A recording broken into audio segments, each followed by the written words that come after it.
As usual, you're taking me for granted over here. Hey, everybody. I'll be on camera in a couple of minutes. I'm just correcting a severe appearance deficit. So, hi.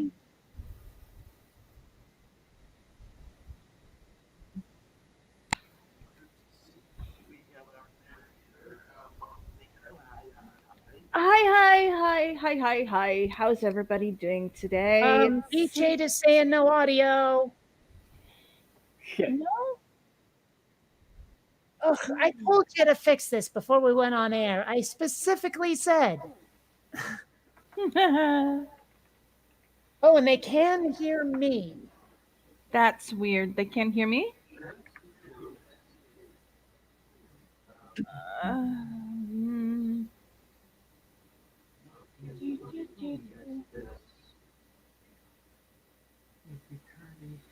all right.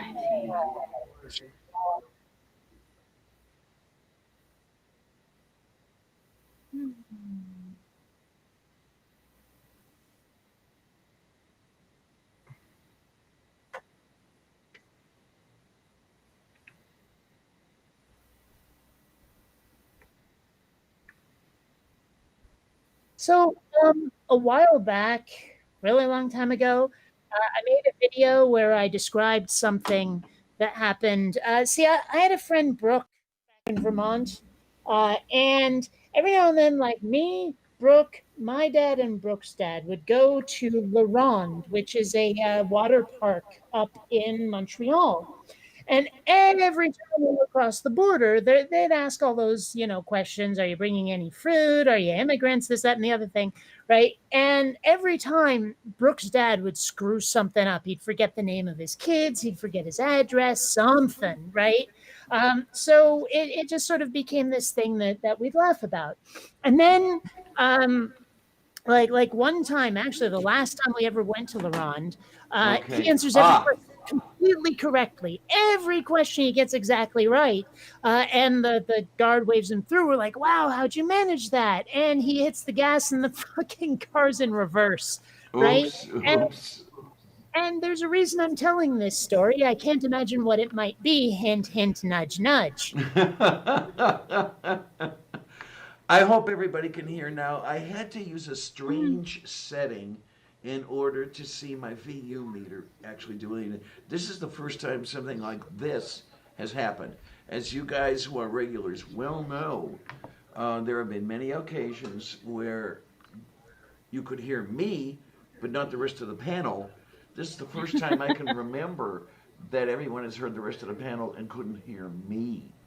So I don't get it. I actually had a setting.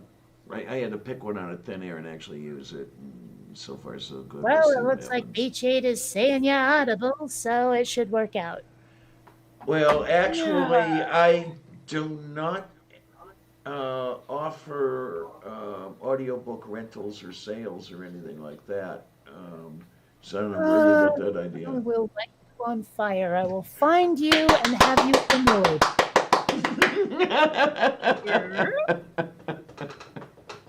I don't want to be lit on fire. Well, but that's why I said her. Yeah, she's talking about me. Okay. Because I'm doing a really horrible Kate impression here. You are not. That would be if I were really bad at what I do. Okay? I have standards over here. I only deliver the finest, well-crafted puns checked out by our quality control staff. So, okay. We don't have quality if control. you don't see an inspected by number 7 sticker on a pun, it sure ain't mine. Oh, bushy, my. boy. Yeah, when the show's over, I'll take a quick look at the back plane of this thing. We'll fool around with it. It's something I never expected. Oh, well, besides that, how's everybody been doing? It's another lovely day in Florida. Oh, yay. Day 38, or I'm actually not sure. No, And Tornado's computer has been up for 2 weeks without crashing since I fixed it, so It's definitely fixed. Yay! Okay, so it's not going to have little computers. No, it's not going to have little computers or shit a brick. Okay. Well, it's a Let me bit just on the say, roasty side here in San Diego, and I'm not able to open the screen door anymore, or rather, open the front door and have the screen door open because Xander has Yes. figured out that he can squirrel his way under the screen and get out. Mm, Now, granted, he didn't get further than the next door neighbor's door, but when I brought him in, he looked so freaked out. Like, yeah, so freaked out. And I think part of it was just that he spent most of his early life as a stray. right. And I think he thought he'd been abandoned, despite the fact that it was his own damn fault. Right. So, Mm. Well, yeah, he bears none of the responsibility, and he'd make a great president. yeah, the problem is Oh, he's too my. intelligent to hold that office. Yeah, Mm. you ever notice that? Yeah. It's Yeah. looking more and more like you've got to be a total whack job to hold the office of president. Yeah. Mm-mm-mm. I mean, okay, Obama kind of had his wits about him, but yeah, definitely not this guy. And the guy before Obama, the younger Bush, Mm-hmm. he wasn't exactly the brightest lamp in the candelabra, but oh well. I wonder. There's a song that goes like that, isn't there? Oh, I have no clue.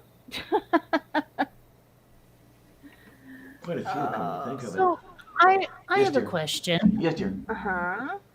What are forts made out of?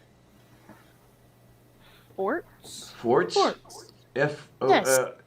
Foxtrot, F-O-R-T-S, Osco, Romeo. forts. Many things. Wood, stone, earth. Well, it doesn't make any sense because people are always acting like they're going to float off or blow away in the wind, and so they need to be held down. Sure. Okay. I've lost yes, that one. yes, yes, yes. I gay. Mhm. Okay, I'll just be That was, over here. that was a good one. I like that one. Yeah. I don't know. It's just so weird that I'm sure at some point someone somewhere had a good reason for phrasing it that way, but I don't know it. Well, I'm just picturing, the whole ramparts and the fence and the whole thing around there, and then the guy wires and the stakes, just holding that shit down. Well, that's another question. Why are they called guy wires? Who is this guy? There's a reason for it, and I forget what it is. I guess really the only way I'm going to know is to look that up, isn't there?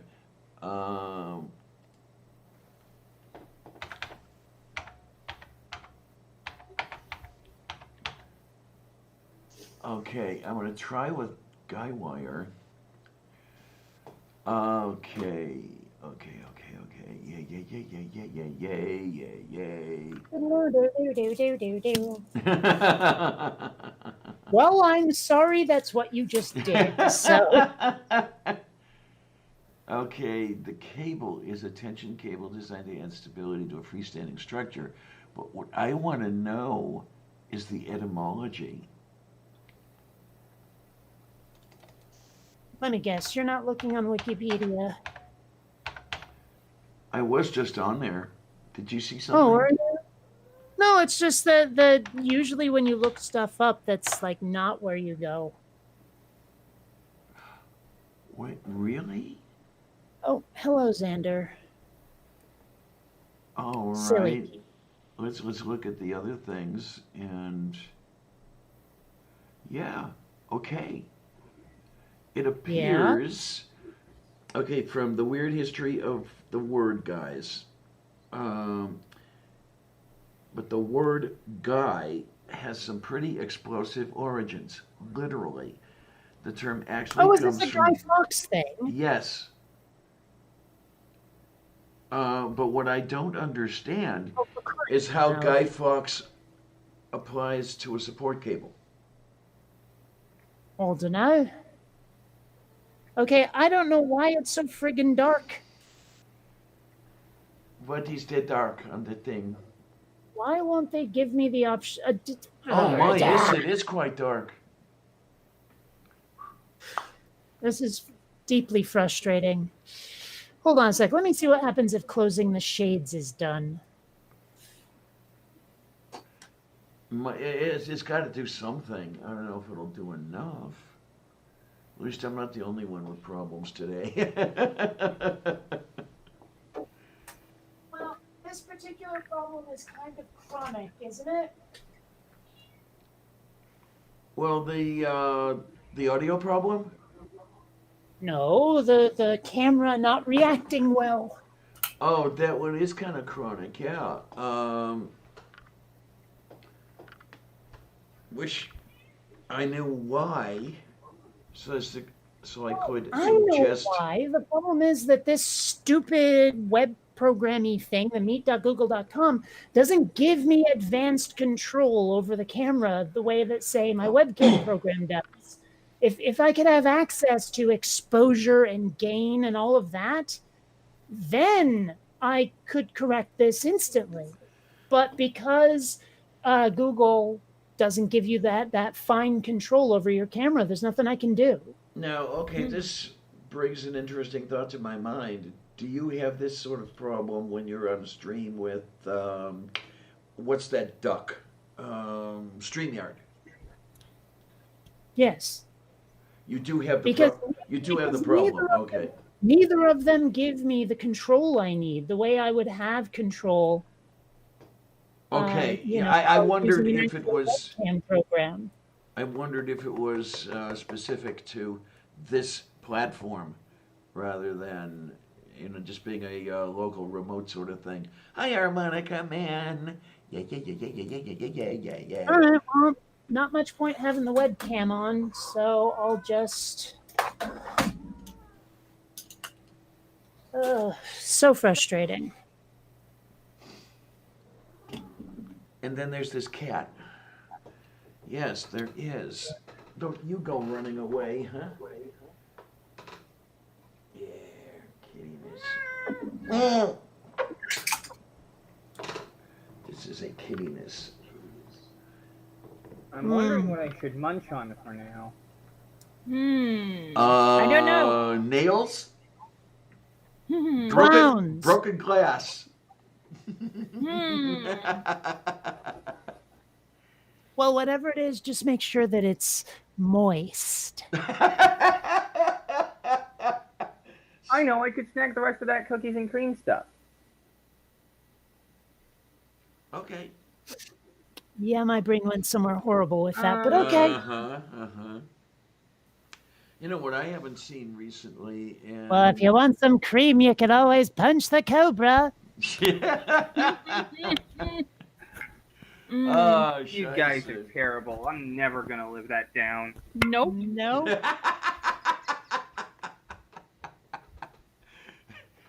And now it's freaking merchandise. Yes, now it's merchandise. Tell Diana. Yes, Movie Night has Cy Strikeling has created T-shirts with Punching the Cobra and sweatshirts and that stuff for their channel. Yeah. Oh my, oh my, oh my, oh my. Oh Yes, my. he has now become part of a meme. Oh man. I don't know. I really don't know. You know, I have made a lot of like pictures and stuff that I thought were clever enough to go viral, but nothing ever has, and I'm kind of frustrated about it. I mean, I wonder what it takes for something to go viral. Luck? I don't know.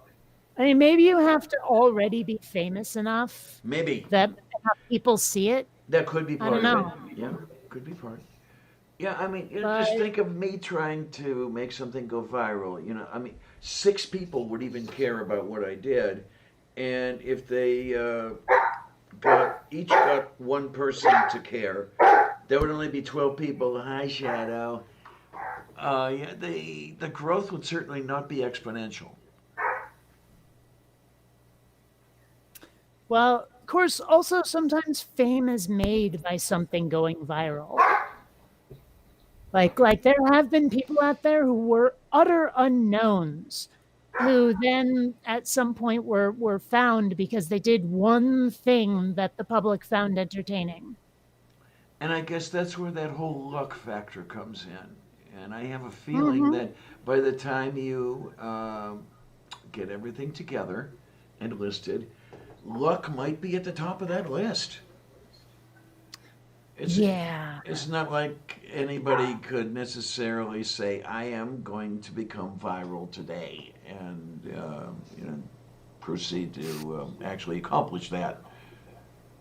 Well, I mean, for all I know, there is a reasonable formula for it out there somewhere. I mean, goodness knows, they've done a lot of marketing research on like even just the colors of ads or the colors of store uniforms or the colors of whatever. They found that certain ones are most appealing to people. Like if you combine blue and yellow, apparently it's pretty attractive to consumers.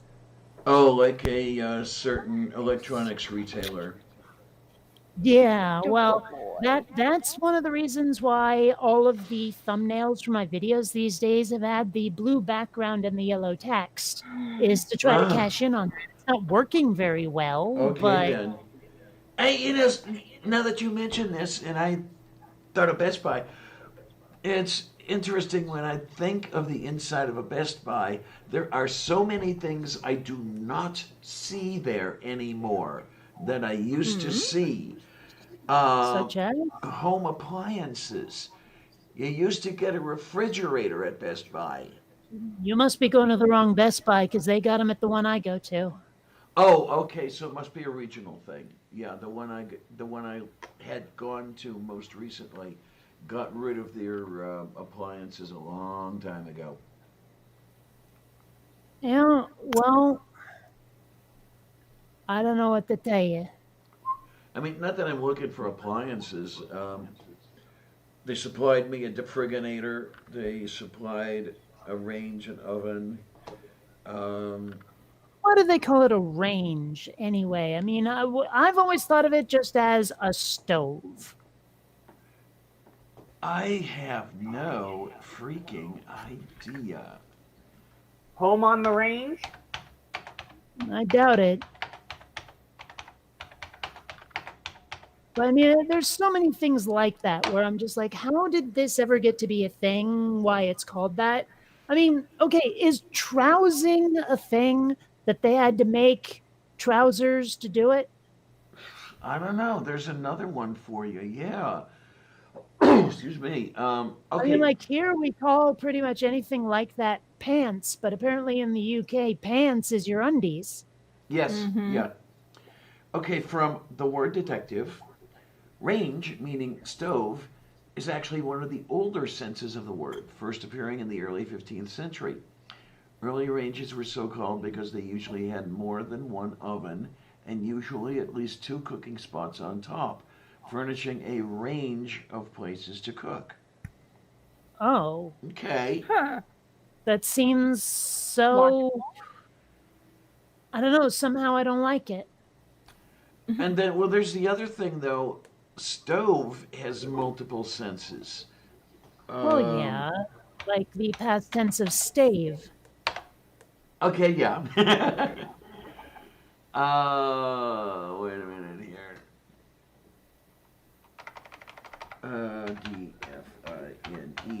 Dfine. I mean, I was raised by hippies, and for a good long time, we heated things like heated the home with a wood stove. Ah, okay then. I mean, Now, it's weird like talking about it now because it almost sounds like I'm trying to convince people. Yeah, me and my parents, we were the pioneers. We lived out in the screaming wilderness and logged and raised cattle and shit. And we didn't, but yeah, I didn't have some humble Abraham Lincoln childhood. mm-hmm. I Mm-hmm. mean, I was 4 when we moved to the suburbs. Okay. But even then, we still had a wood Oh, stove for heating that suburban home. So, yeah, a friend of mine used to use wood pellet stove until her daughter set the house on fire with it. Uh, Oh okay. my. But we have here from Merriam-Webster, okay, definition of stove. The primary definition is a portable or fixed apparatus that burns fuel and uses electricity to provide heat, as for cooking or heating, or kiln. Um, and then you have, what is it? Where did they move the? Oh, past tense and past participle of stave. And then you go over to stave, and you have several senses of staff. And you also have, and this is the one I was thinking of, to drive or thrust away, to crush or break inward. Okay, so I guess this is where you stave a finger or you stave a rig, or he stoved his thumb. Yes. Okay. Although actually, the context in which I hear that most frequently is stove in his head. Oh. Gee, that sounds rather literary. Well, it usually is something I'd find in like a fantasy novel. He picked up his warhammer and stove in the goblin's head, that kind of thing. All right. Yeah. I love words. Words are fun. They are. Okay, make that never happen again, please. Harmonica Man brings up an interesting question. What is a Davenport or burrow? Yeah, or bureau. Well, okay, a Davenport is. I know what it is, but I know why what a is bureau is. A bureau is basically like a chest of drawers for clothing. Although I think it might be the tall one, where it has front doors instead of drawers. Like it's not a dresser; it's more like a portable closet. Yeah, yeah, absolutely. Oh, for the love of sake, I might be wrong about that.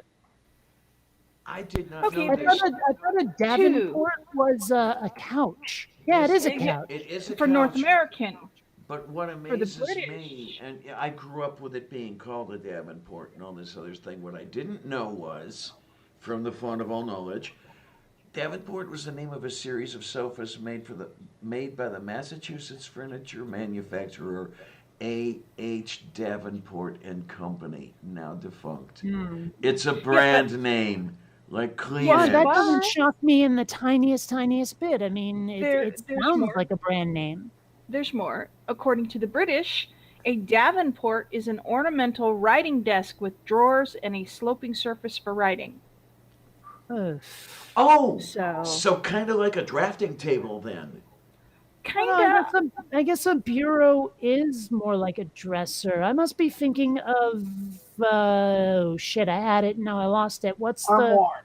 what? No, No, that's that's wardrobe. That's what I'm looking for. Wardrobe. Oh yay! Okay, I got that's a lot closer. What now? I'm sorry about that. Says Mom's a bureau computer is a drunk donkey slurring its words. Yeah. Well, for all the accountants in the audience, an asset is a young female donkey. Are you being serious? No. Okay, thank you. My word. It was a line in what film was that where one of the characters played by Zero Mostel of all people kept coming home with different currencies. He was doing shady things, and it was a line with his wife is on the phone with a dry cleaner, and okay, what color is it this time? And but she asked at one point, "What's an asset?" And he said, "Young female donkey." And just the dry way he said that, it was beautiful. Yeah, now there's an interesting thing for you. Firechild says hutch, and a hutch. Isn't that where you put rabbits? That's what I was about to say. Yes, and it's also one of those things that gets bolted to a desk to give it shelves. So, okay, you know what kind of creeps me out now, but at the time I thought it was really cool? When we were still living in the Screaming Wilderness before I turned 4, my parents and I went to a friend's place for dinner and they served rabbit. And I remember it being extraordinarily tasty. But Yes. thinking about it now, I'm like, I ate a goddamn rabbit. I love rabbit. I don't know. It just seems weird to me now. It's like I wouldn't kill and eat Thumper, but apparently I loved it when I was what, 3. So I have, and call me horrible and hate me and everything else for this, but I have no good for problem that. Okay. with dining on Thumper. I have no problem with eating and wearing Bambi. I love venison. Oh my word! Okay, I'm trying to remember if I've ever Here had are friends, venison. not I food. must have had venison at some point. There's a burger joint near me that loves to serve burgers of non-standard meat. Like ostrich, for Uh huh. example, and elk and stuff like that. I have to say, there was really not much difference between like an ostrich burger and a beef burger.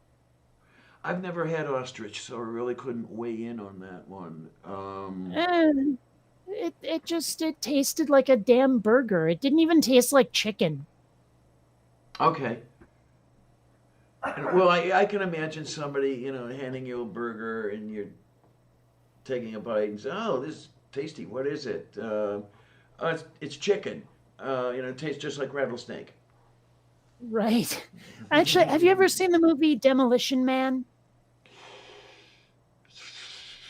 Of course you haven't. If I Okay, did, well, it was so long ago that I don't remember it. I I mean, mean it the sounds familiar.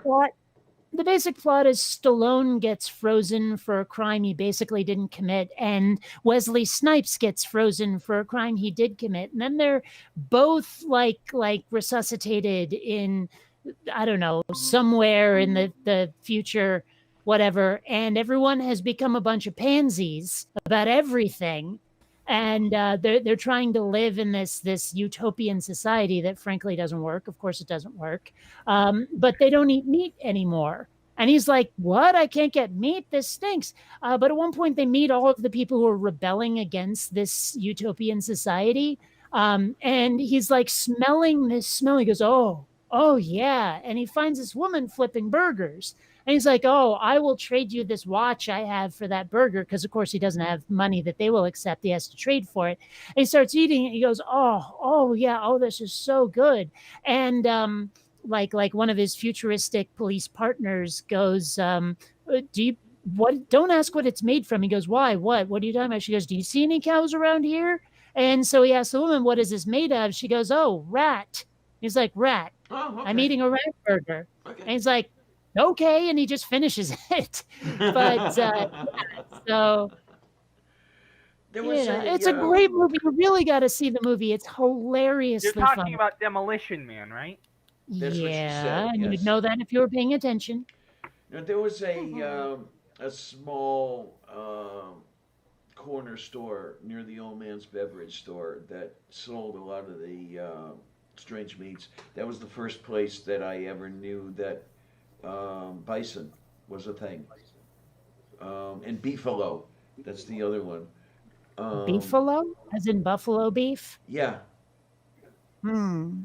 I Um, mean, bison is basically just beef, only greasier. Pretty much. I'm trying to think Stop here. talking about Bambi like that. Dude, Bambi, bison. they're not Bison, Bambi. We're talking buffalo. Jesus, Bambi is a freaking deer. We're talking about buffaloes. Anyway. Oh God. Yeah. I Um, ate part of New York State. okay. Buffalo. hmm Uh-huh. I'll just be over Over here. there. New York, yes. And, well, I've eaten a lot of part of Germany. Ah, love that town. Mm. Yes, Hamburg. You've Hamburg. eaten a lot of Vienna. Actually, I'm not sure I've ever had. Wait a minute. I'm not sure I've ever had a Vienna sausage, but no, I was very specifically talking about hamburgers. If I know you well enough, and I think by now I might, you probably don't want Vienna sausage. Um, at least the stuff you get from Armour packed in the cans is also it's like a low quality hot dog packed in the gelatin that you get boiling bones. You know, I Right. don't think it'd be. I don't like it. I'll tell you that much. And if I don't like it, you probably won't like it. Spreadable lips, anuses, and teats. Splat, the yummy alternameat. Remember, if it spits, craps, or squirts, it's in there. Oh, what was the one I saw? And if Oh anyone my gets God, that I don't reference, want to. they're awesome. What was the one I saw? I think it was yesterday on Twitter. Somebody must have, I didn't see the original comment, but they must have commented about eating kangaroo and how horrible that was and everything else. And Nervardia mentioned, yeah, hey, we occasionally get overrun with kangaroos and it's not good for anybody, especially the kangaroos. What do you think we're going to do? Waste the meat? What I'd like to do one of these days is try kangaroo, see how the hell it is. Well, you know what I would like to do is to take that kangaroo meat and stick it in a blender and liquefy it as best I can and serve someone a cup of joe. It would have to be a Oh, young my. kangaroo. Yes, yes. Mm. Oh, Oh my yay! God. Yay! You I see where this believe that the show's going word today, slurry kids. comes to mind. The word slurry comes to mind. Well, Uh-huh. have anybody besides me on this panel spent any time watching Aqua Teen Hunger Force? Not even No, slightly. It not does me. no appeal to me whatsoever. There was the one episode where they were working at Slurp-a-Lunch. And you'd put Oh. a ham through the blender or something and serve it up as a milkshake or some shit like that. That sounds absolutely gross. The Yes. thing is, what has happened to animation since the 90s? Nothing is as cool as it was in the 80s. I mean, everything has this weird rounded look to it. It looks like something out of Highlights magazine or some other thing that they try to push on kids. And like I look at what is it, Adventure Time, I guess, and I'm like, this is shit animation. Make an effort, people. I grew up in the age of G.I. Joe and the Transformers and the Teenage Mutant Ninja Turtles, where people were attempting to at least make things look a little realistic.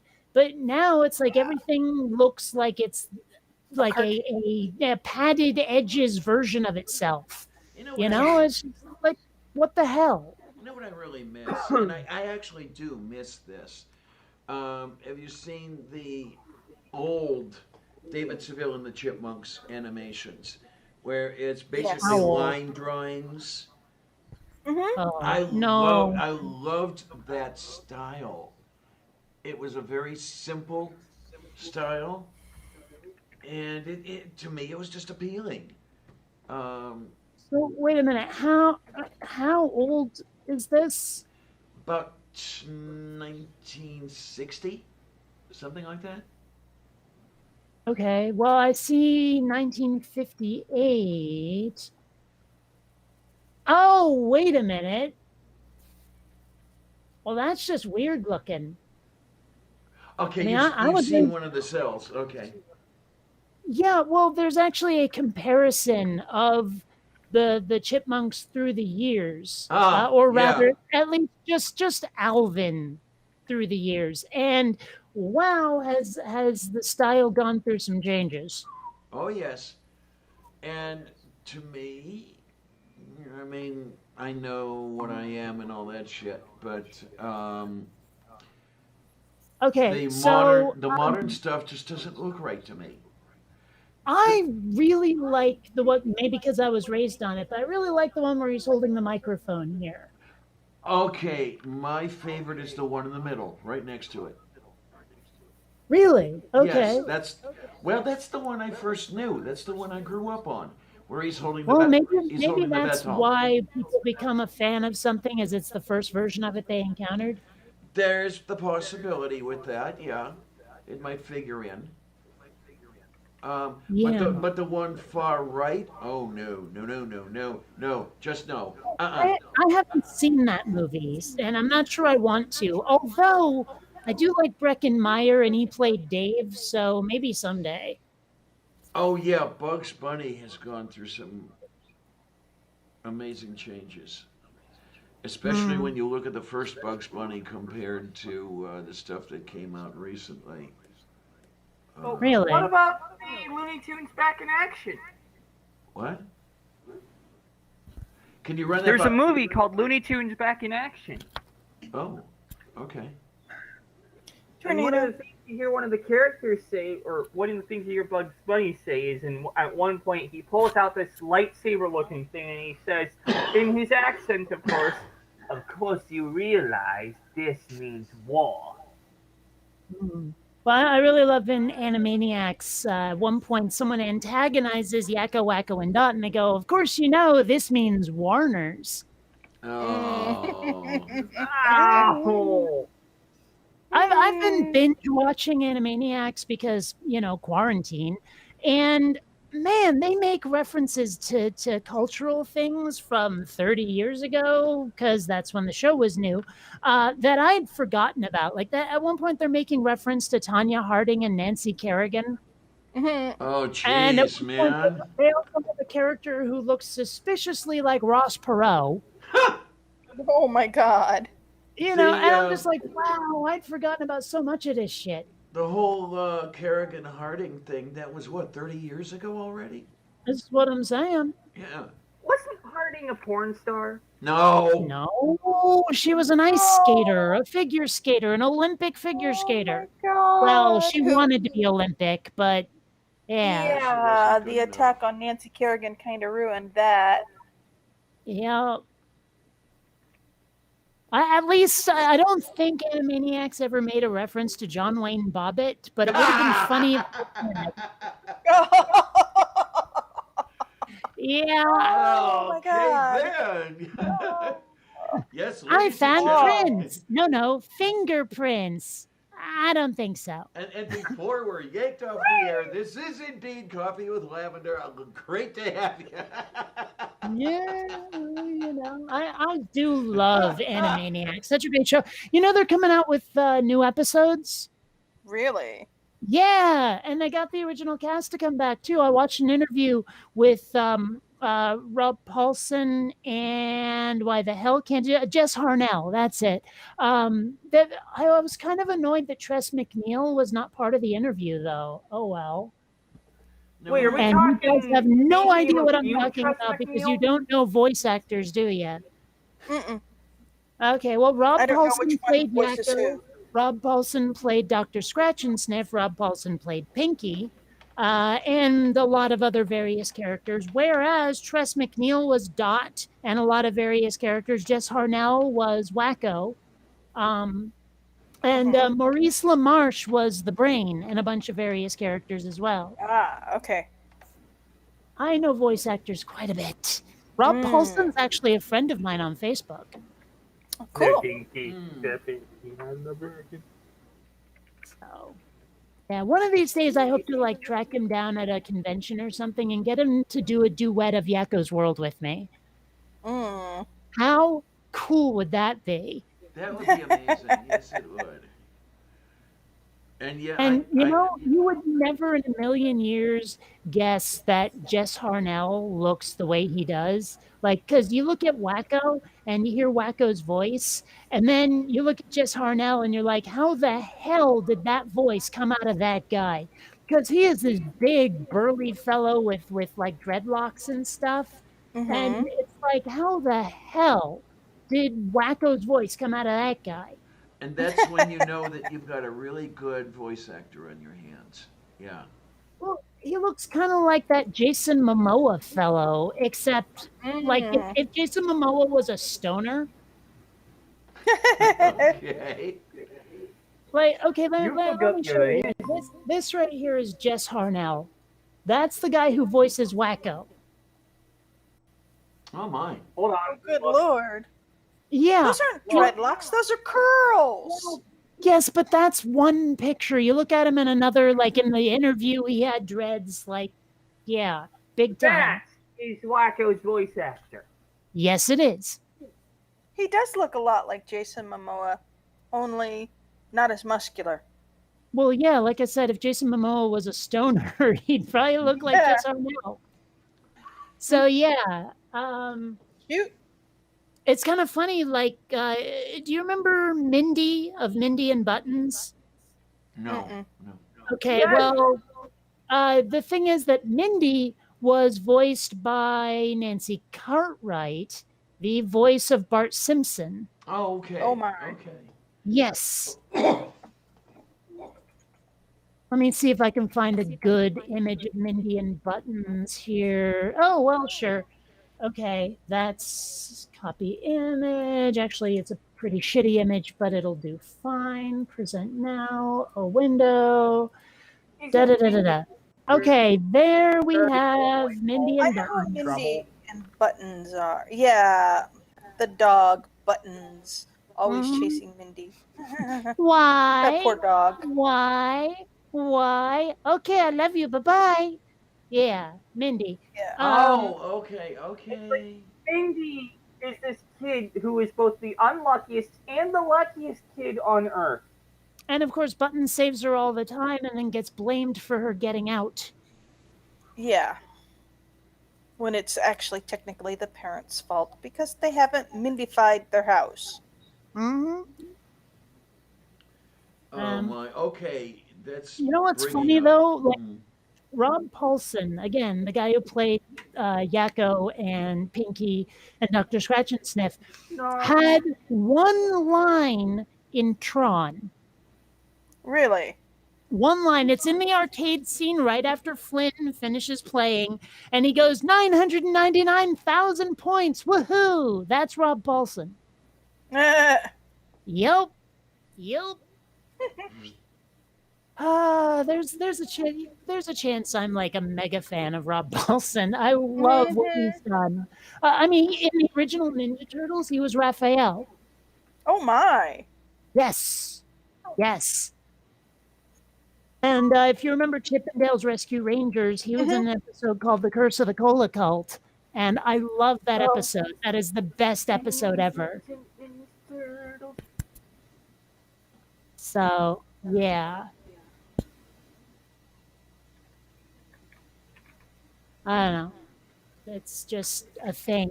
Although one drawback of learning what certain voice actors sound like, even when they're playing other characters, is like, oh my gosh, I know exactly who that is.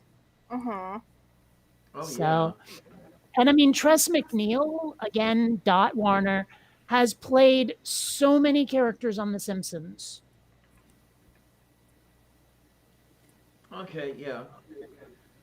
And then It's another just- one, Jack of all trades, who really you pay attention and you know that the same guy is doing this. It's Billy West with so many of the voices on Futurama.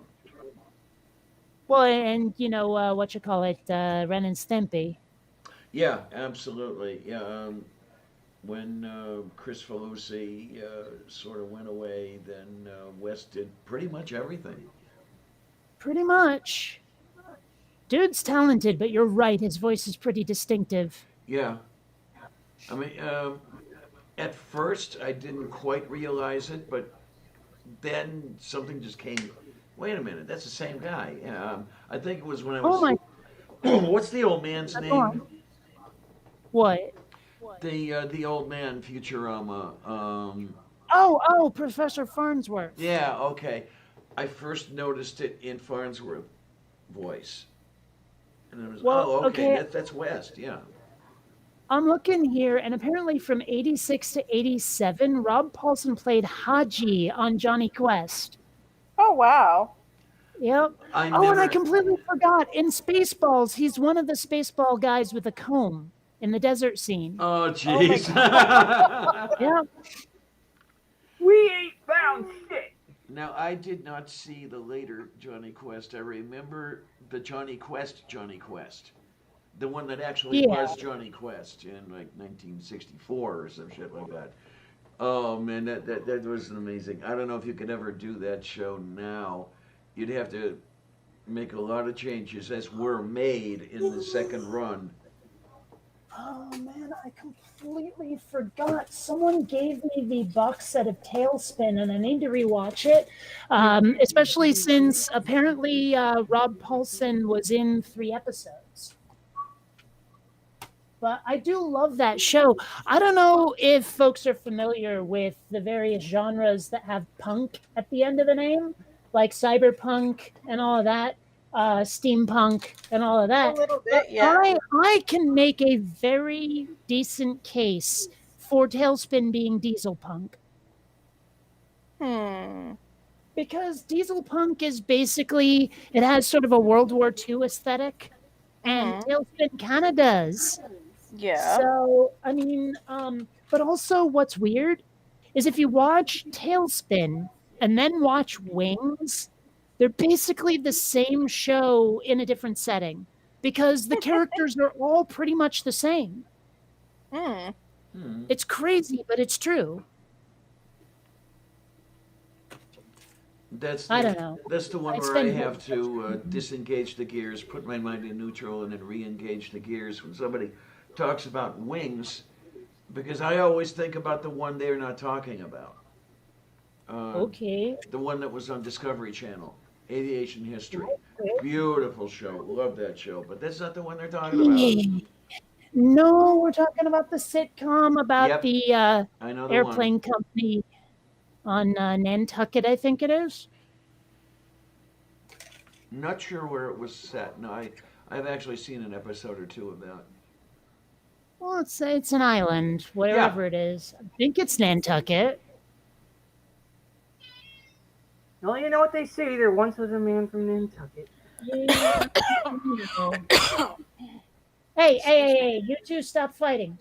Oh, Xander. Okay, you get to have lap sits. Okay. Skeptic Mafia, my personal take on this is that Will is very expensive. Actually, speaking about that, I have a coupon for 20% off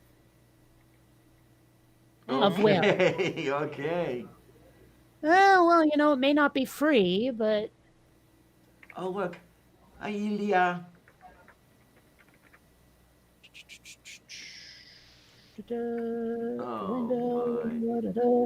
Okay, so here is my coupon. And I don't know if you can read the bottom, but it says valid in participating realities only. 1 coupon per entity. Not valid with other philosophies. Expires at the heat death of the universe. Okay, yeah, it gets cut off right after not valid with. Everything else after that got cut off. Weird. But yeah, so I have a coupon for 20% off Will. Ready then? Does it also involve Grace? No. No. Oh, hey, of course Rob Paulson was in Darkwing Duck. I never liked that show. It was when the 90s started getting dark, and I didn't care for it. I actually like Darkwing Duck. Meh. And I really hate his outfit. What, that Zorro-looking thing? Yeah, I mean, I don't like the hat. His coat is covered in buttons, which I hate. It's just... Speaking of, I think I've said this before, but if I ever get my stimulus check, I want to get one of those Plague Doctor costumes. The whole thing. Plague Doctor? Oh, with that weird looking bird gas mask. With the raven's beak and the Spanish hat and the black cloak. What is that anyway? What, the raven? Like what's that from? Is it from something? Yes, the Black Plague. No, but I mean, is it specifically from something? I don't know what the reference to the Raven is offhand. No, but I mean, it looks like something out of a TV show or a movie or a comic book or something. Is it specifically from something in pop culture? No, Hmm. it's specifically Okay. from something out of the 14th century, I think. Okay. I don't know. You see plates of people walking around and shit like that. Yeah, and I want to go to the local squaw mart in the Spanish hat and the cloak and the raven's beak and see what the I fuck mean, happens. when you look at a lot of what we have to wear during the quarantine to go out, it really does look like we're all trying to hide our identities. Yes, it does. And there have been a lot of young black men who have been stopped Uh by the police for huh. wearing Yeah. masks. But of course, they'll get stopped by the police for not wearing masks. So, you know, um, yeah.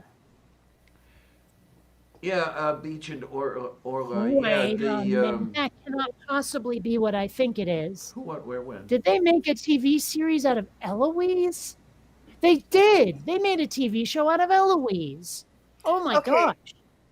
All right, here you go. Plague doctors wore a mask with a bird-like beak to protect them from being infected by deadly diseases such as the Black Death, which they believed was airborne. Yeah. Yes. To battle this imaginary threat, the long beak was packed with sweet smells such as dried flowers, herbs, and spices. Oh, Wow. okay. Sweet smell. Sounds kind of like the beginning of QFC, except ravens instead of chickens. Or KFC, sorry, not QFC. I was QFC's is I was thinking shopping. incorrectly then because I was thinking it was packed with garlic and shit like that. No, the sweet smelling stuff. Well, whatever okay. they considered, whatever they wanted.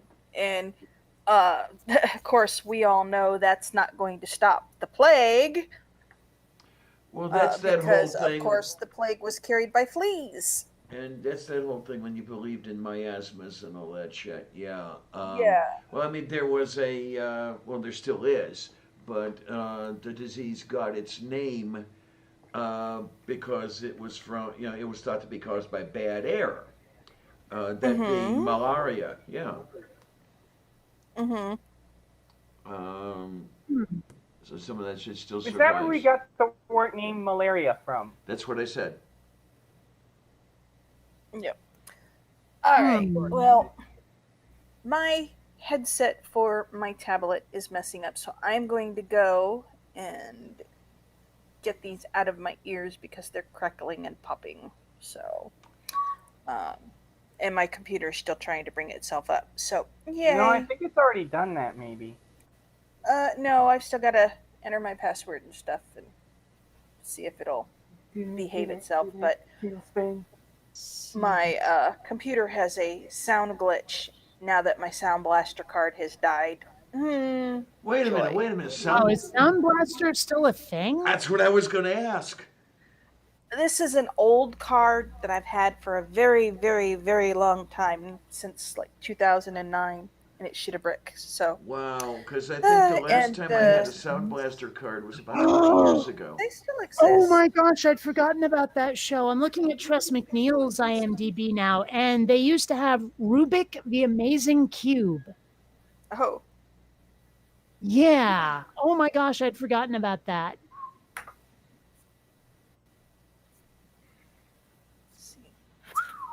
Yeah, they still exist. Soundblaster.com. Oh, you gotta be kidding me! Oh wow. Start working Gosh. now. Tress MacNeille has been in so much. Wow, and she's voiced a lot of anime characters as well for the English versions. I mean, she was in Nausicaa, she was in Who did she play in Kiki's Nausicaa? Delivery Service, and of course DuckTales. Of course she was in DuckTales. Chippendale's Rescue Rangers, she played Chip? I mean, I knew she played Gadget, but she played Chip? Oh my gosh. Well, I mean, of course, they distorted the voices of the chipmunks anyway, so. Man.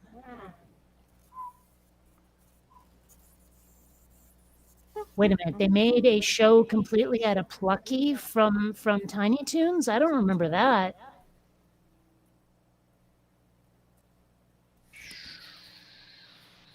Man. Oh yeah, of course she was one of the neutrinos in Teenage Mutant Ninja Turtles. Man, all of these. Strange. I don't think I don't think turtles when I hear the word neutrino. Well, they were interdimensional beings that ended up teaming up with the Ninja Turtles briefly. Okay. Yeah. I didn't know if they actually made reference to something in physics or not. They just thought it sounded cool. Okay, that's good enough. I can live with that. Yeah, I'm looking at stuff over here. I'm thinking, okay, maybe it's not the best best built stuff or whatever, but you can have some Plague Doctor stuff fairly cheaply from Amazon.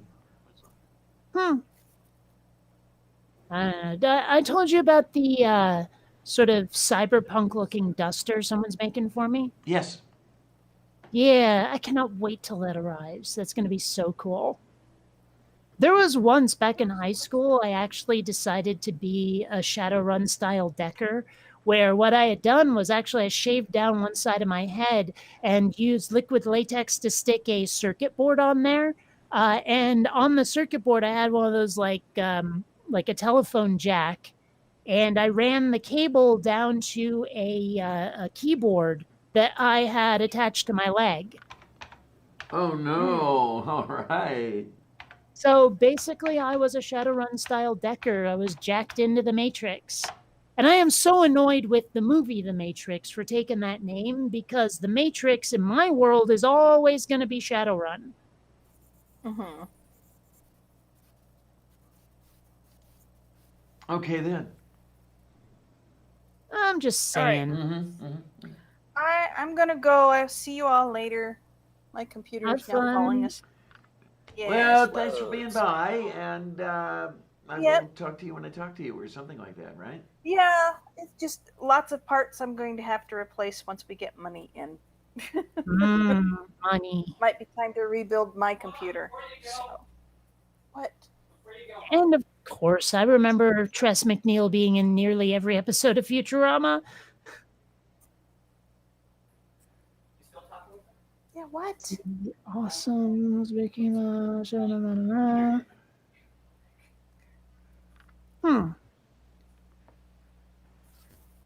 Man.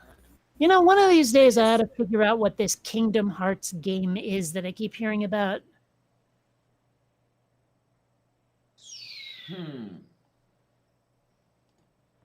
I'm just saying. Apparently they're making another Rugrats TV series. Uh-oh. Didn't they make one with the kids all grown up or some garbage like that? Maybe, I don't know. Wait a minute. What was that? I have no idea. Oh, Tornado had apparently left, and now he's back. Okay, then.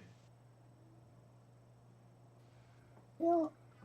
Okay, series of action role-playing games owned by the Walt Disney Company. Forget that shit then. I really don't want to have anything to do with Disney. I really don't. Yeah, I've been doing my best to not give them any money. Hey guys, can you hear me now? No. Unfortunately. Let's see, my where computer basically decided to have its internet connection just go all AWOL on me. Right. Oh, little Zandy Poo sitting on my lap like he actually belongs there. Yes, and Columbia has something to say about that. Well, the thing is, like, if Columbia ever sits on my lap or anything, she will start purring when I pet her, and Xander will hear it and come running for attention. In a weird way, I almost wish I'd kept Ivan instead, simply because while he and Columbia didn't like each other very much. He wasn't constantly attacking her. Okay, then. Whereas Xander keeps, like, I've watched him sneak up behind Columbia and take a flying leap onto her back. And I'm like, that's just mean, buddy boy. Don't do it. Oh no, Orla, really? What? She says, okay, I've been blinded. I just saw a picture of the Wizard of Oz Tin Man in a sexy pose saying, I heard you were into heavy metal. Oh. See, I would have had him throwing up the horns. Okay. If you're going to talk about metal, heavy metal. Yes, indeed. But of course, the internet is for porn. Yeah, the Oz never gave him anything he didn't already have, you see. No, huh? Okay. America, one of the songs they did. Oz never did give nothing to the Tin Man that he didn't already have. Yeah, it is. But what? I mean, I'm sure that he did. I'm trying to remember now. What is it? Oh, the Tin Man wanted a heart. That's right. That's right. Yep. Okay, what is it about, like, especially in sci-fi, you get these androids that all want to be human? Oh, yeah. What the hell is that? This is one of the reasons I really love the Orville, where Isaac, the robot character, just looks down on all humans, like you are a primitive people and we want nothing, or not we want nothing to do with you, but like, I am superior. He is, but the thing is, he's not being snooty. He's just telling it like it is, because he is vastly superior to humanity. Mm-hmm. But it seems to have no desire whatsoever to want to be human, where Data, on the other hand, on Next Generation, that's all he wants, is to be human. Okay, yeah. Mm-hmm. It's just so silly. But of course, Bender's my Maybe guy. humanity has something that androids want, like the ability to feel pain or the ability to feel stuff. No, but wait, why would wait, they wait, want wait. that? I mean, that's one of the things I love about Isaac, is he looks at that as a defect. Yeah, I mean, if you had some other signaling system that signaled you that you were about to set your hand on fire, that didn't hurt. Sorry, he was sneaking up on Columbia, who wasn't looking at him. Oh my, oh my, oh my. I caught him in time, but I don't know. I mean, one of the best episodes of the Orville was when Dr. Finn started having feelings for Isaac, and as an experiment, he decided to date her. But when he felt the experiment has concluded, he wanted to break up with her, but he didn't know how. And so the rest of the crew gave him advice. Rather, the guys in the crew gave him advice. Told him, like, how to break up with it, or how to make a woman break up with him. And so he started lounging around in Dr. Finn's quarters in like a tank top and underwear and holding a beer. Oh, jeez. And just the image of this robot doing that is hilarious. But it's actually one of the most touching episodes, the one where they get together. Like if you actually watch it, it's such a tearjerker. I can imagine it would be, yeah. I guess maybe you have to watch the Orville to really get it. But then again, I think someone hasn't finished watching The Princess Bride yet. She's got to find a copy, definitely. I've been looking here and there at whatever places I've been and haven't seen anything. I guess I'm going to have to order something when I get my stimulus money. Yep. So I should be ordering it sometime in, 2029. Well, I was thinking 23, but you might have a point. Well, what is it that's going on with some of this stuff? It's getting delivered to the wrong banks and this other shit and everything else. I don't know Is exactly. it? I thought I saw a headline or two where, yeah, there was all sorts of confusion in delivering the money. Let's see. Stimulus money. Okay, yeah, here we go.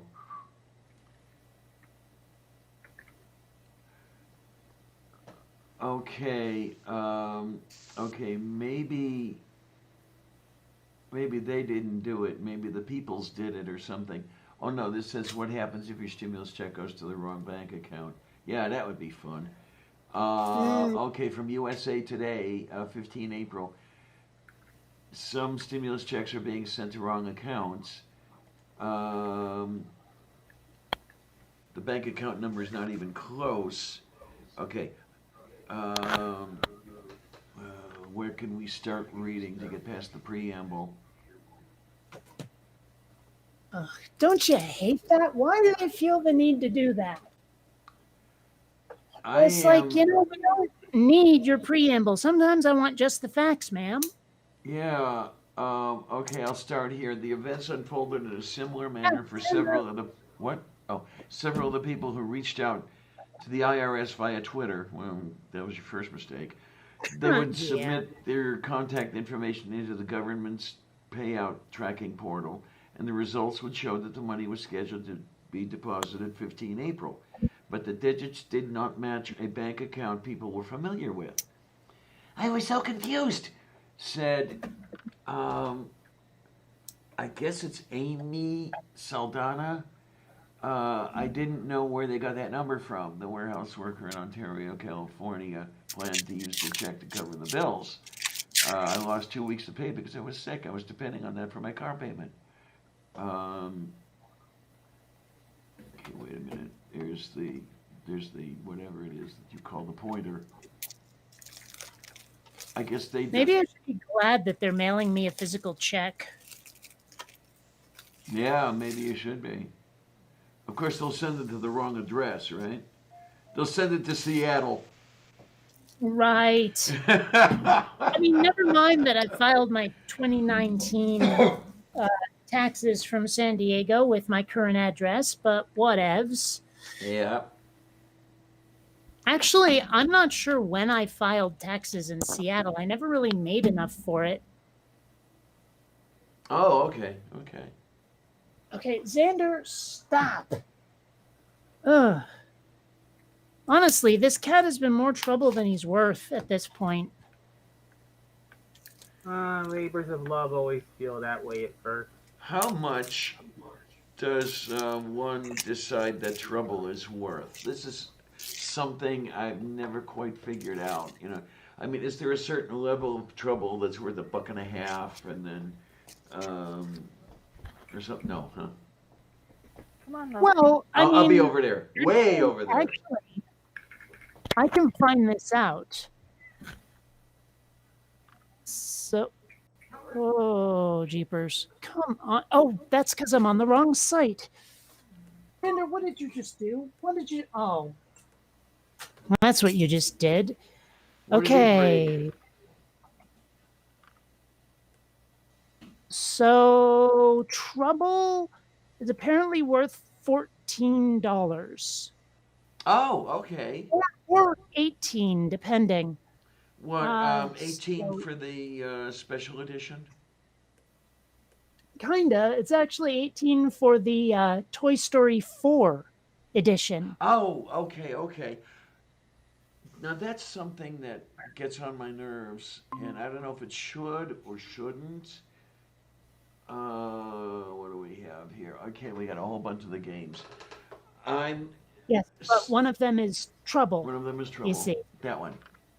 And I Yes. see all this merchandising thing, as Mel Brooks would have said, merchandising, where Right. every game, every puzzle, every toy has to have an association with some sort of motion picture or television show or some shit like that. Now, this is nothing new.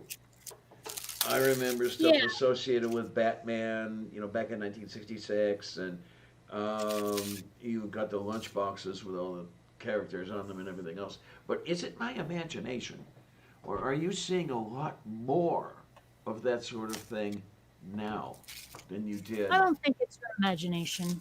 Okay. Well, I mean, like every soda can, every like bag of potato chips has freaking Wonder Woman or a Star Wars character on it Yes, or yes, some. yes.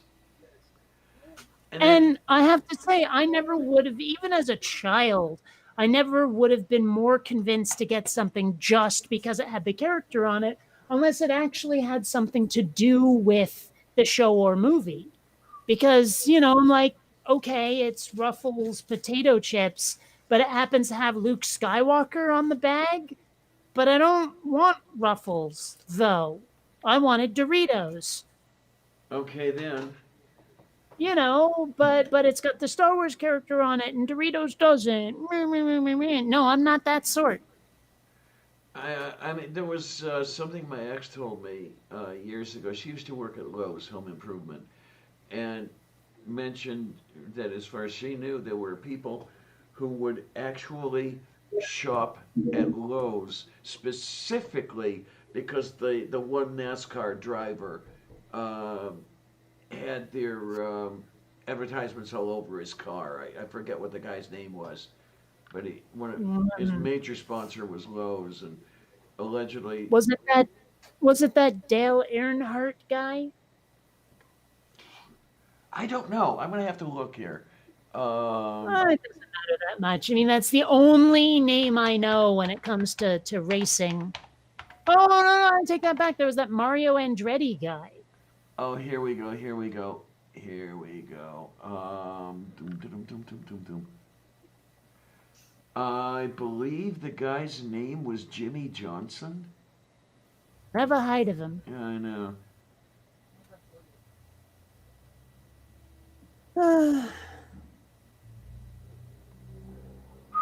Anyway, yeah, it's.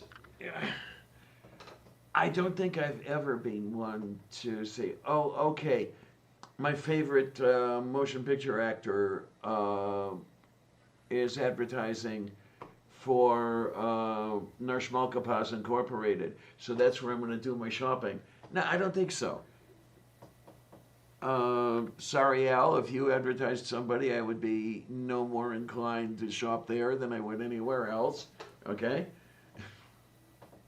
But one thing I think is kind of funny, and it always bugged me a little, because the first Lowe's I ever heard of as a business was actually a movie theater chain. Yes, yes, yes. It's And spelled. so the first time I heard about Lowe's hardware, I was really confused. Yeah, different spelling. No, it's not. Lowes. That's the home improvement store. No, that's also the movie theater. I thought the movie theater was Leo, or that it had the vowels reversed. I No? don't think so. I think it was spelled exactly the same. I mean, I'd have to check, but I'm pretty sure. Oh, here we go. Allegedly,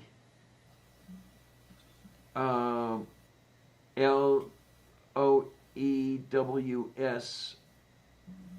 Yeah, Loews is allegedly the theater. Oh, all right. It's been a long time since I've seen one. I think they're an East Coast thing. Yeah, there's a former Lowe's, which is now an AMC, in the shopping area that I used to go to quite a lot because I lived half a mile away from there. So, yeah, AMC. Damn, if that's the same AMC that I think it is, they're into everything. God damn. Well, it's gotten to a point now where absolutely every business has been taken over by a major corporation version of that business. Like movie theaters, you cannot have an independent movie theater anymore. It's just not possible. Yeah. I mean, unless you're going to be showing the really sort of you know, obscure ass independent movies. Yeah, I don't know. Can you even do a 67th run independent motion picture theater? You know, I'm not sure what you mean. there was a theater near where I lived back in Cleveland, which would show films that had been released, maybe 10 years prior. And they would bring them back for the silver screen. That's where I saw Star Trek 4, for example. Why? My wife wanted to see it. Oh, why? I don't know. Yeah, the Parma Theater. It was one of those cheap things too. You could, I think you could get a ticket for $1 or some shit like that.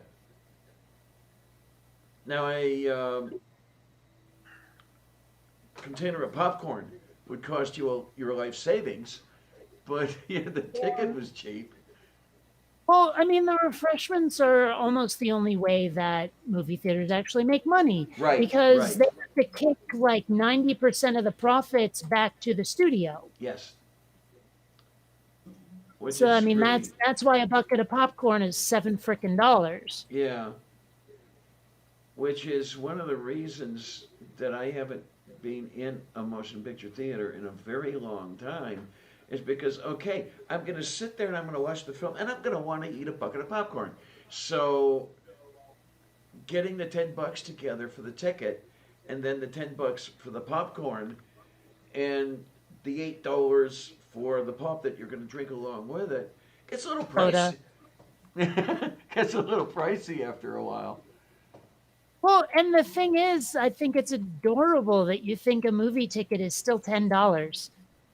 Oh, okay, it's more than that, huh? It's like 15 now. Well, like I say, it's been a while since I've been in a theater. Really, been a lot of One years. thing, I don't know. One thing I've often wanted to do, like how they say no outside food or drink. Right. Well, I want to bring like some sort of candy that they don't sell there.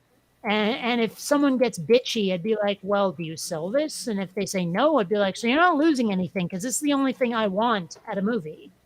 Okay then. You know, it's just a thing that I kind of want to do just to wind them up a bit. they'd probably they'd probably wind you up and throw you out because I'm sure they'd come up with some sort of reason that they didn't want that happening. I guess, but I'd be like, if you don't want me bringing in jujubes, you sell fucking jujubes. Not that I like jujubes, but you know what I'm saying. Oh God, when was the last time I had a jujube? I can't even remember. Hmm. Oh, and like back to something we were talking about before, like things that they have in Britain that they don't have here. It was a very long time before I understood the word gobstopper. Because we Okay. don't call a mouth a gob here. We just fucking don't. Okay, okay. Yeah, you're thinking of the here they're called jawbreakers, right? Yeah, Yeah, well, yeah. kind of. But I mean, they sell gobstoppers here. Yeah. I just had never heard the word gob before. Wolf beef. So, I mean, I was very confused by that. I mean, I know what it means now, but back in the day, Way back when, mm-hmm. Ivan Rack. I didn't see you come in. It appears you came in about a long time ago. You know, I haven't seen Amiga Nuts. Yeah, huh? I'm pretty sure he was here like earlier. Oh, did I miss him? I am so I'm sorry, dear. sure. I I mean, don't I'm fairly convinced of it anyway. I don't look at the side chat quite as much as I should. Yeah, I've noticed that.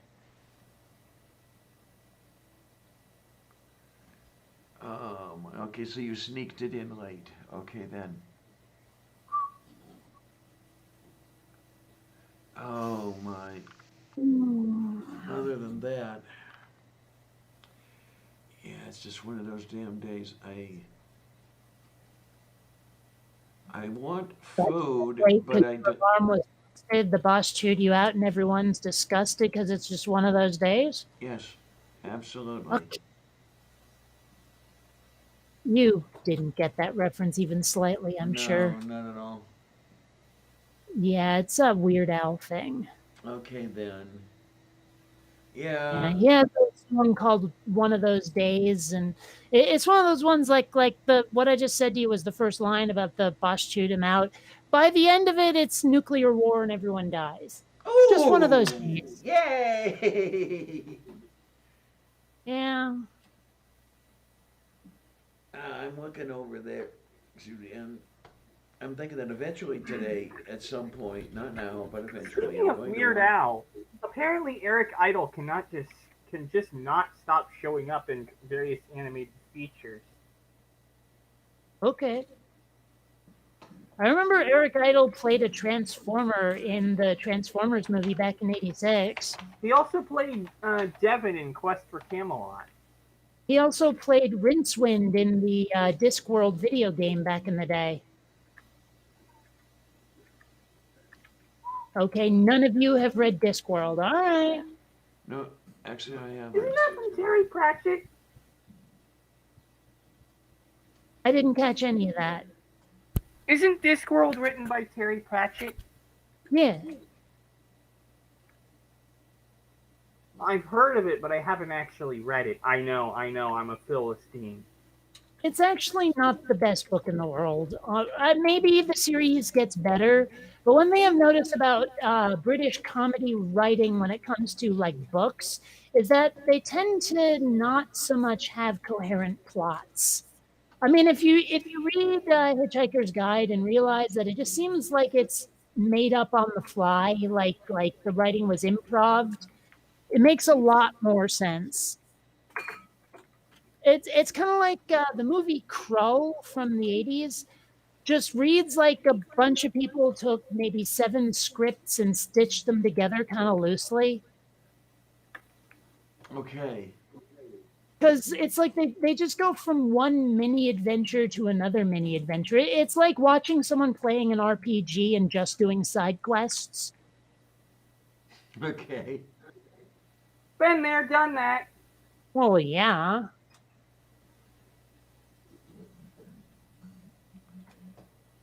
One thing I think is funny about Crow is that the princess, like none of her lines were actually said by the actress. They were all redubbed by Lindsay Krause. Okay. Yeah, it's like sometimes movies do that, and it's kind of funny. Why would you do that if you don't think that the actor or actress's voice sounds right for the part or something? Or Well, I don't know why they cast someone whose voice wasn't right for the part, but I guarantee you that Lindsay Krause could not have pulled off that role, visually speaking. okay. Oh, I'm just saying she does not have the face to play a princess. Mm-hmm. Mm-hmm. Mm-hmm. In fact, most of the roles I've ever seen her in, she's playing some sort of like ball busting boss of some sort. Um, now, how do I put this? There are two different ways that a woman in charge can act, and one of them seems genuine, where she just radiates power. She just commands respect. But sometimes you get the one who feels like she has something to prove, and Mm. and it just ends up that she's a royal bitch instead of actually being someone that you can respect. Okay then. And Lindsay Krause inevitably plays that second one. She always plays that really obnoxious ball busting type, Mm-hmm. and it makes you not like her. my. I mean, like you look at some of the women that are in charge in like, well, usually movies, although I've known some in real life who are just really damn good at their job. Like you cannot unrespect them, you know? Yeah, okay. Yeah, as it And then should there are be with a people who you person in just a can't position like that. respect. So I don't know. It's just something that's often bothered me is like the ones that seem to have that something to prove, so they end up being royal bitches, usually come off more as desperate than anything else. Hmm. Whereas, you've got the ones who are so competent at their job that you're just like, you're awesome. And there's the So, cat who is being very competent at being a cat. yeah, Columbia clearly wanted lap sits. I'm giving her lap sits. I don't know where Xander is, but he's probably going to make that go sideways before much longer. But I really miss having Columbia on my lap. And Yeah. as much as it starts to hurt after a while because it feels like freaking sandpaper, I miss her licking my arm, which she's doing right now. And Okay. Xander is so persistent. Like if I manage to get my hand in front of him and make sure that he doesn't displace Columbia, he will decide, oh, the right way to get back up there is to approach from the opposite side. Like he will not be deterred or denied when he wants something. Sounds like a kitty I know. Speaking of, where are you hiding? There you are. She seems to like it back there, I guess, but what can I tell you? And of course, we are talking about. Let's see. Can we see from here? No, we can't. Oh my! Oh my! Who's my little kitty face? Oh, yeah, giving you the chin scritchies. I know you love the chin scritchies. Well, I'm gonna take off because I'm running out of things to talk about. Yeah, I'm kind of running out of things too. I'm sure there's something I could See ya. think up. I don't. Hey, Zen. Xander thought of something for you. Bye, guys. Take care, sweetie. Oh my! Oh my! Oh my!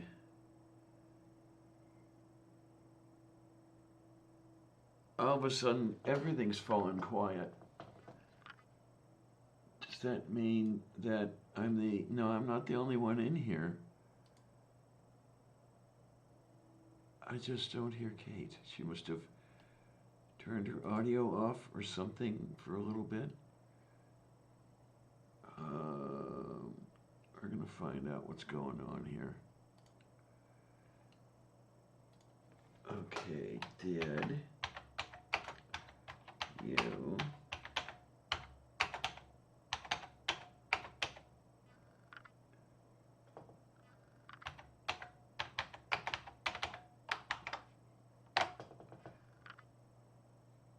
okay, Caitlin, bye-bye. Now, did she intentionally leave or did she fall off? We'll hang on for a while here and see what happens. And meanwhile, I'm just me being weird. Okay.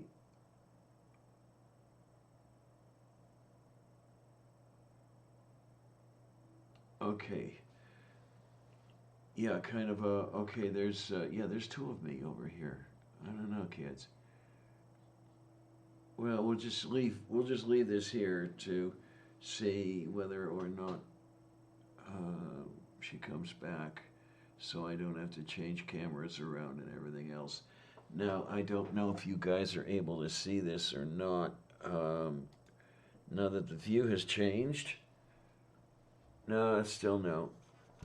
What we have, let me grab this, is, yeah, there we go. this is a Sylvia on her best behavior. So she takes that instead of the bed. So far it's working, but I'm going to have to take care of the bed eventually, and get things out of harm's way so she can come back in there and curl up behind my knee and everything.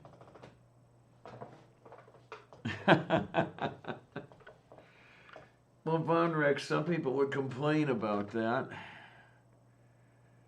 Oh my, oh my, oh my.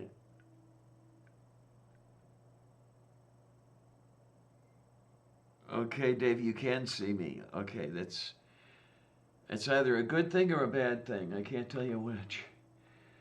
Here, I know what we're gonna do. Let's just go here to, yes, dear, I woke you up.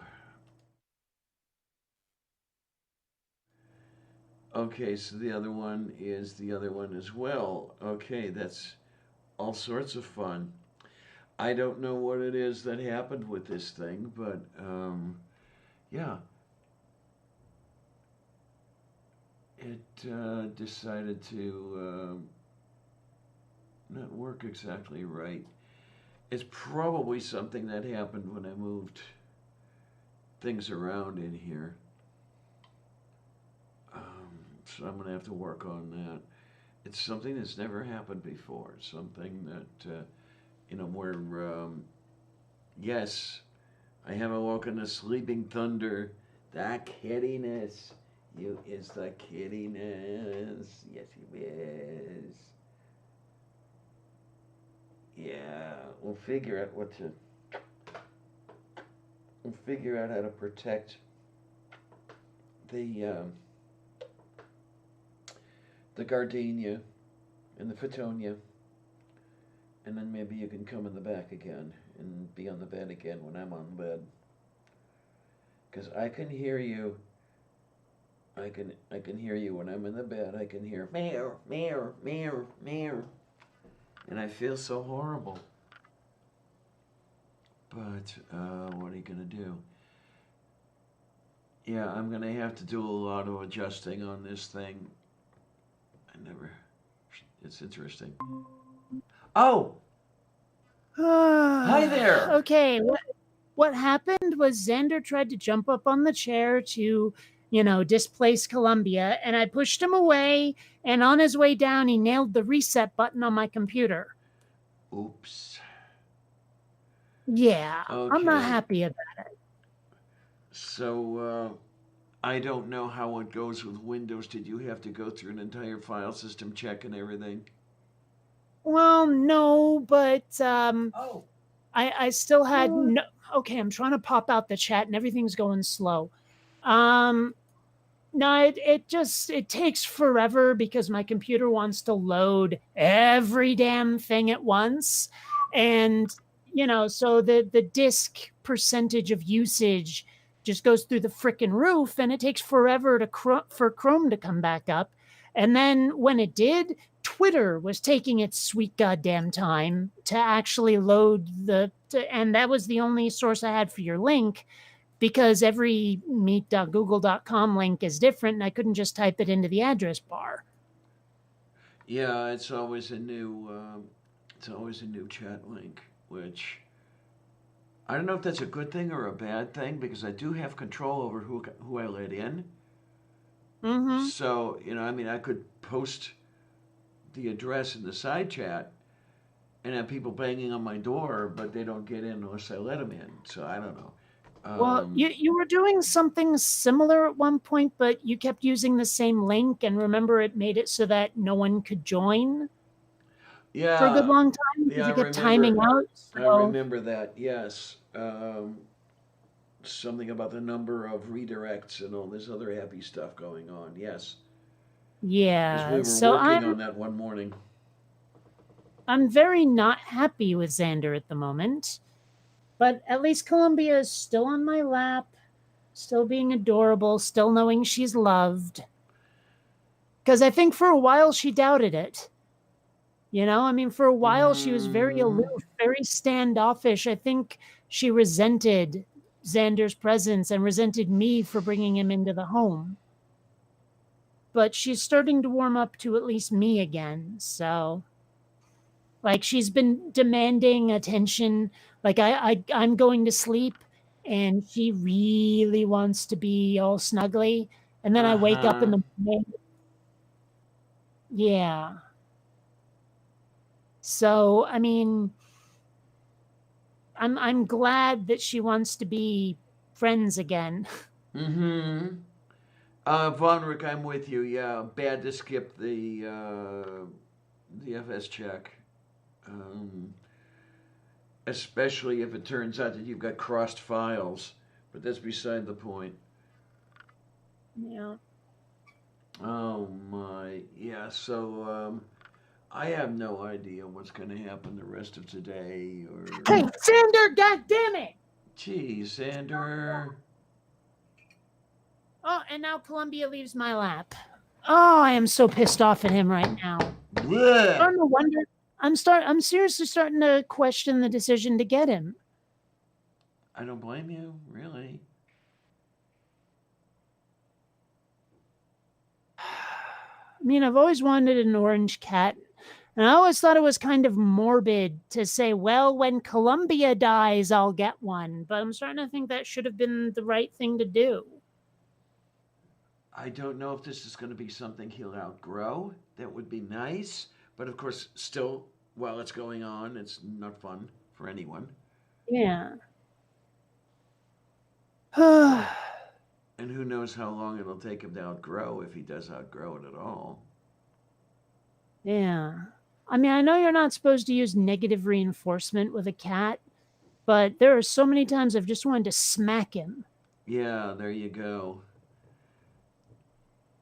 Oh, my. I don't like smacking anybody, but that's beside the point. There's a few people who desperately need it, but go on. I got smacked too many times to be comfortable with it. Yeah. I seem to vaguely remember that for about a month, my parents thought that maybe spanking was a good idea for discipline. And then at a certain point, they said, you know what? No. Mm-hmm. At a certain point, they were like, this is not the right way to go for punishments. So I guess I'm grateful for that.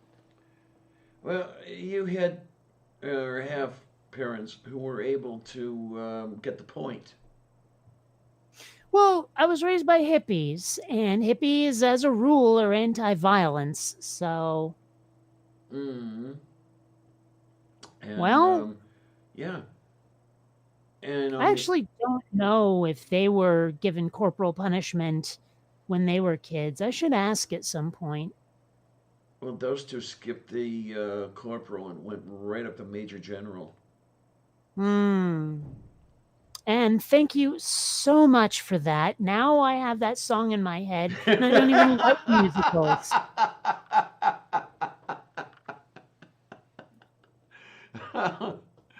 Oh my, oh my. Okay, general of the army. How's that? Yeah. Well, I mean, I know you haven't really watched Animaniacs, as far as I know, but I am the very model of a cartoon individual. My animation's comical, unusual, and whimsical. I am adept at funny gags, comedic theory. I have read from wicked puns and stupid jokes to anvils that drop on your head.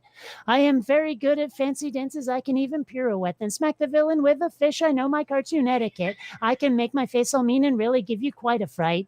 Then make up with flowers made of real exploding dynamite. It goes on, but you know. Yeah. Yes. So, yeah, I don't want that song in my head. Oh my, oh my, oh my. But yeah, have you cemented it there? I don't know. Well, the thing is that the best way to get rid of a song in my head, I've noticed, is to play other music. But if I do that right now, copyright strike. Oh, and then there you are, honey. 4 minutes ago, I see Amiga Nuts showed up. I could have sworn he was already here. Well, at least on this, I'm gonna. Actually, come to think of it, I'm just assuming that Amiga Nuts is a he. Oh, what the hell is wrong with you two? Stop it! Xander! Oh my gosh, Columbia's trying to walk away and he's chasing her. Oh my, oh my! Come on, Xander, be nice. Well, And Columbia is so not happy about it. Oh, there you were. Yeah, he said something at 12:34 p.m. So that was almost an hour ago. Yeah, Amiga Nuts is definitely a he. Yes. Okay, well, how the hell should I know? Right. I do have the PayPal telling me his name. So. Okay. Well, okay, one thing that I've been thinking about Yeah. that happened, like I don't know if it was on this show or somewhere else I was, but we were talking about the creator of the GIF format, Ah. and Jenny didn't know who had created it, and she said she defaults to she if she doesn't know. I'm realizing that's not the best idea in the world, because even if you do that, you might end up misgendering somebody. Yeah. I tend to, if I don't know someone's sex or gender or whatever, I try to default to like they or them until they tell me. Okay. Okay. Yeah. Sounds You know, reasonable. or at least if I see a picture of someone with a big old bushy mountain man beard, I think I can be forgiven for saying him. Although, let's face it, that's not always the case. But still, there's times where people make it obvious, but if they haven't done, I try to not say anything until it's made clear. Yeah. Now, I admit that, well, I grew up in the era where this was common, and I still do it to some extent, even though I do try to not do it as much, was the default masculine. Where you will say where the gender is unknown or ambiguous. You will say he or him, that sort of thing. Yeah. I've avoided that since childhood, honestly. Say again? I said I've avoided that since childhood, honestly. Maybe it's just because I'm a bit of a stickler when it comes to that sort of thing, when it comes to communication, but I always thought it was kind of obnoxious to default to he or him. And I suppose it is, really. And especially in this day and age. Now, granted, if someone decides they're completely gender neutral and insists I call them something like J or whatever, or Z or however it is. Those, yes. Because it changes from day to day what's appropriate, and you never know what will or won't offend somebody. And I'm just like, if you don't tell me and it seems obvious one way or the other, I don't think you have the right to get angry. If it's that non-standard and there's like 11 different pronouns, you gotta make it obvious. Yeah. And you gotta have a sense of humor about it if someone gets it wrong. Yeah. Because how the frick are they supposed to know? There's someone, I haven't seen this person online in quite a while, but upon first meeting, this person used a non-standard pronoun, per, as a shortened form of person. And per let you know right offhand, that's my hi, I'm Corey, per is my pronoun, everything's fine. So I guess that might be the way to do it if you really want to do it that way. I appreciate it anyway. It's like, okay, so I'm not going to screw up on that account anyway. I can see the advantage to that, actually, but I don't know. I still have to work to get it right. I think you heard me stumble over the description, and that's because my hardwiring is leading me to one pronoun set where the other one is the one I should be using, that sort of thing. Yeah. I'll expend the effort. I will, but sometimes it's hard, difficult. Hmm. No, I mean, I definitely have no respect whatsoever for the people who are like, what's stashed in your pants, or rather, what's stashed in your jeans is the only thing I will call you. Oh The Lord, folks who are like, yeah. a man can't turn into a woman and all of this stuff. And I'm like, Well, okay, well, that's just rude to be like that. I mean, it's because they're clearly doing it to be disrespectful. of It has course they nothing to do are. with being sticklers for anything. They just think it's too weird for them, and therefore, I Well, don't know. You see, I mean, in a hmm. way, jump on me if you want to for this one, but in a way, I agree with a man cannot turn into a woman or a woman cannot turn into a man Well, because yes, but the initial state, for example, a man supposedly turning into a woman, the initial state was already woman. Okay. yeah, but of course, there's people who are like, well, sex and gender, there's no difference between the two. Oh, So, please. like the ones who say a man can't turn into a woman are the ones who say that sex and gender are inextricably linked. Yeah, one is just another name for no, that bullshit. And it's I like there's a what's her name? Rough Garden is the name of the PhD who I originally saw this description from, who had a great definition for sex and for gender. Sex deals with the gametes, size, and gender is all the supporting hardware and software. Well, okay, one thing that absolutely knocks me out is the people who are going, well, you can't have a guy in a woman's bathroom. And I asked them directly what they thought a transgender woman would be doing in these bathrooms, that anyone would feel not safe. Like, are you expecting someone to like to transition specifically to sexually assault people? I think And he there are said people who yes. believe He that. said he said yes. And I mean, like, okay, granted, some of his reasoning was, okay, well, some prurient cis man is going to say, oh, I'm a transgender woman, so I get to be in here, and then be all like nasty about it. And I'm like, so basically, because there's a couple of bad seeds out there, you want to deny everyone everything. Mm-hmm.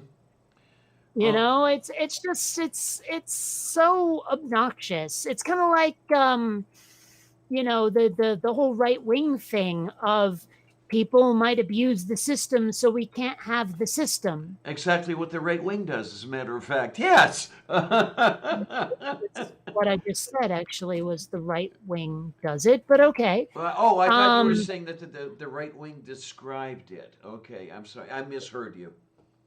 Yeah. Well, and man, I mean, I think we discussed this once before a week or two At ago, but least. At well, least. no, something else. I'm leading up to something. Oh, okay, okay. Is the whole right wing playbook or the alt right playbook was talking about how they think that some people deserve this, that, or the other Oh, yeah, thing. yeah, yeah.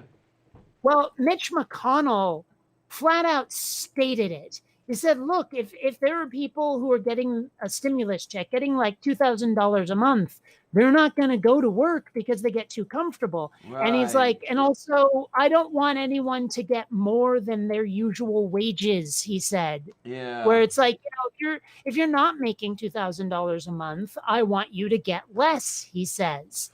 I And think I that remember is reading that such an article. alt-right thing, is you have to get only what you deserve, and also I get to decide what you deserve is part of Of his thing. course. Yeah. It's just so obnoxious. Yeah. If you don't want us getting more than we would normally get from a wage, then maybe we should be getting a higher wage. Huh? Huh? Ever thought of that one, asshole? But you're the peons. You have to make less. Someone has to be lower than me. I can't be on the lowest rung. That's not allowed. Oh my! Yeah, and So, it's I amazing how mean, and crazy that it's just gets. it's insane their mindset. It's so obnoxious and self-centered. Oh, absolutely. And I guess this is all, if you want to call it all human nature, because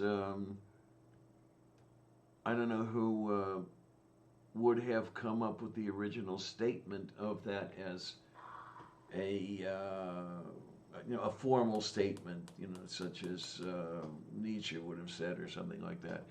It seems to be a Well, I don't think formulation they of our natural. We are naturally greedy, okay? Really, we are. well, yeah, I think some people are. I think that it's a very different. I mean, I don't know how much of it is learned, because it does also seem to be like people who are ultra right wing are clustered in the same region physically. In the same Like, household very often. I mean, it's clearly a regional thing, though. I mean, like you look at the Midwest, and they tend to be the ones who are more conservative. And so, I mean, I don't know how much of that is learned and how much of it is just natural that people feel this way instead of the other. I mean, that was one of the things in the alt-right playbook is like the reason why lefties and righties can't communicate is because the left wing tends to think of people who are on the right wing as people who will be left wing. They just don't realize it yet. Yeah. Like somehow they got the wrong message. And if you can just convince them to have your mindset, they will convert to left wingers, but it's not going to happen. INA. Yay. Yeah. I don't, And I'm trying to remember what there is a converse to that one too, isn't it? Where is it that the right wing sees the left wing as someone who does not have the intelligence to appreciate the position or something like that? I don't know. I don't know. The problem is that it seems like their um, mindset, their ideology, is as much a religion as anything else. They believe it with such fervency. Yeah. They treat it with reverence, and not like they're fans of anything. It's a way of life for them. Well, here's the interesting thing: is I don't know if that religiosity is exclusive to the right wing. Let's look. I'm going to say it. Let's look at Biden supporters. How religious Um, are they? Really? I don't know. Honestly, I think they're desperate more than anything else.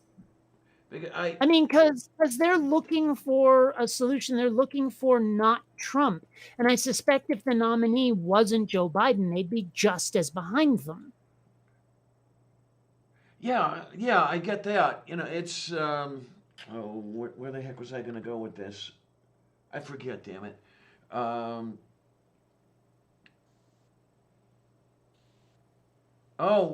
mean, just the way they phrase what I've seen, or at least on the twatter, um, the words they use, the way they use the words, it sounds like Christians berating us, us atheists.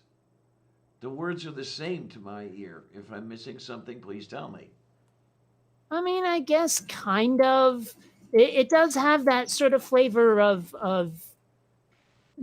join us or you're horrible.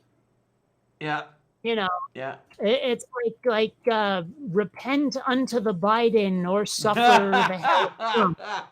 You know, Yeah, and I it, think, it does have that sort of vibe. I agree. and with what you're saying, it doesn't necessarily have to be Biden. It has to be whatever the group wants.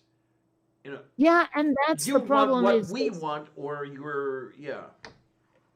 well, I mean, a lot of it is just that they're so scared of Trump that you have to support the other side no matter what. And I've actually asked people, and they refuse to answer this one, is if I had resurrected Hitler and he was running as a Democrat, would you vote for him over Trump?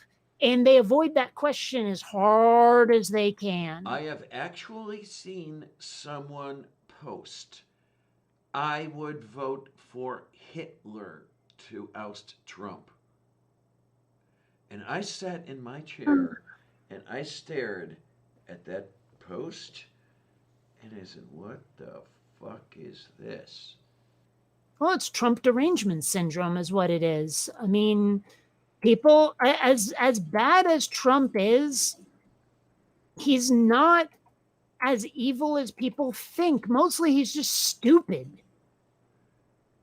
But there's these people who have turned being anti-Trump into a religion. Yeah, and here's the other thing is pro-Trump, anti-Trump really doesn't make any difference. Okay, let's get Trump out of the Oval Office and replace him with the best Democrat available.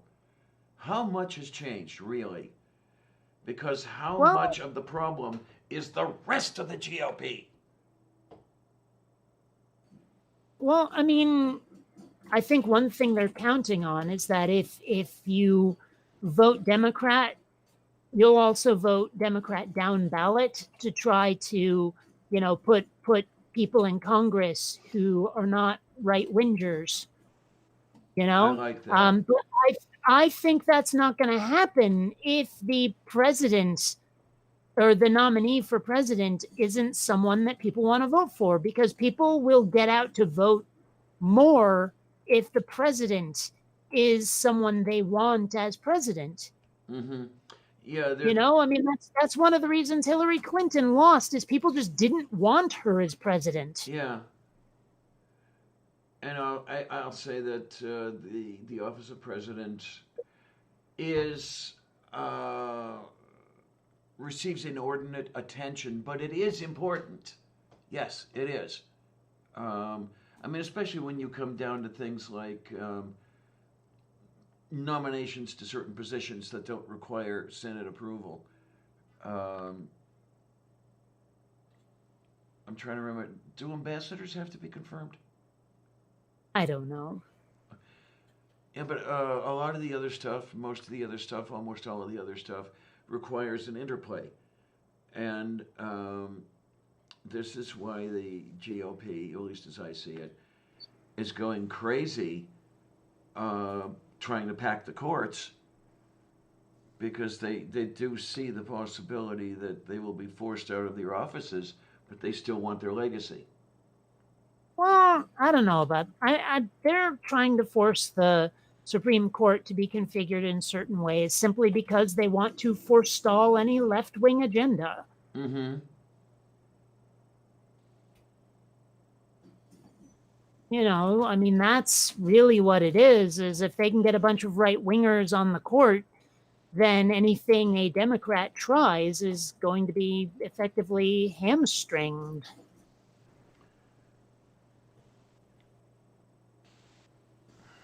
There are things that I think about, and to even try to do any of this stuff would not be fun. Revive Just Say No in reference to politics instead of drugs. But God, now you've got anarchy, and as the nation is right now, as the what's the word I'm looking for? The citizenry is now. Electorate. Yeah, the electorate. You can't have anarchy. Everything would just go to shit. Everything is already going to shit. It would just go to shit in a different way. Yeah. I mean, everything is so intimately tied to government now that many major things you simply cannot do without the government in place and working. I honestly think we are headed towards a civil war over secession, because a lot of states are starting to talk about it now. And I may welcome that, to be absolutely honest, as long as I could get to a rational state. I kind of will. I mean, I would love it if California, Washington, and Oregon all decided we've had enough and formed the nation of Cascadia or Pacifica, someone said. Mm-hmm. I think that would be for the best. I know we probably can't pull it off without a fair amount of fighting, but, well, what can you do? Yeah, and then there are what trade negotiations. There's you can't Oh, get everything locally in Cascadia. You have to. You're now negotiating as a separate nation because you are one. Yeah. well, part of the problem also is just that there's a lot of military presence. I mean, we've got bases and nukes and stuff here, and the US government is going to want that shit back Uh huh. or to not be gone in the first place. So that, I think, is the main reason there might be a war over secession if it starts being talked about for realsies. Mm-hmm. It's just all of the military stuff. I mean, never mind the part where California is the fifth largest economy in the world. I suspect that the loss of that revenue, the loss of that income, is also going to piss off anyone in the government. Yeah. Yeah, because how are we going to overspend now? And Von Rick, you say we may have to do what FDR did. The thing is, correct me if I'm wrong here. I thought FDR threatened to expand the court, but backed down on it. Because I thought FDR was going to expand the court to, or wanted to expand the court to what was it, 15? I'd have to look that up. I think it's weird that there are no term limits for justices. Why? That's by design. The way I had it explained to me was it was such that the appointments to the court, the people appointed, did not have to worry about being. They didn't have to lobby for their position constantly, the way, say, a president does or a senator does. You're always running for that office. I mean, why is that important? I guess they thought it would be more fair. I don't know that they. No. I don't know that they were right, but I think. I mean, I'm just trying to find out the mindset here because it doesn't make sense to me. I mean, if someone is a judge for life, they can do whatever the hell they like and face no consequences for it. Yeah, I'm trying to dig in my mind here. The last time I talked seriously about any of this stuff, I was in high school. So that was a while ago, and I am forgetting a lot of the details. I mean, I only took one political science course at uni first time, so and most of it I forget because the guy was an idiot. But that's something to research. I got to research this. Yes. I don't know. Somehow it just strikes me as unfair. I know what we need to do. Hmm? The U.S. needs to be an autocracy with me as the autocrat. Nah. No? No. Me, maybe. I thought you said you didn't want the job. Well, actually, the truth is, I'd rather be the power behind the throne. Okay.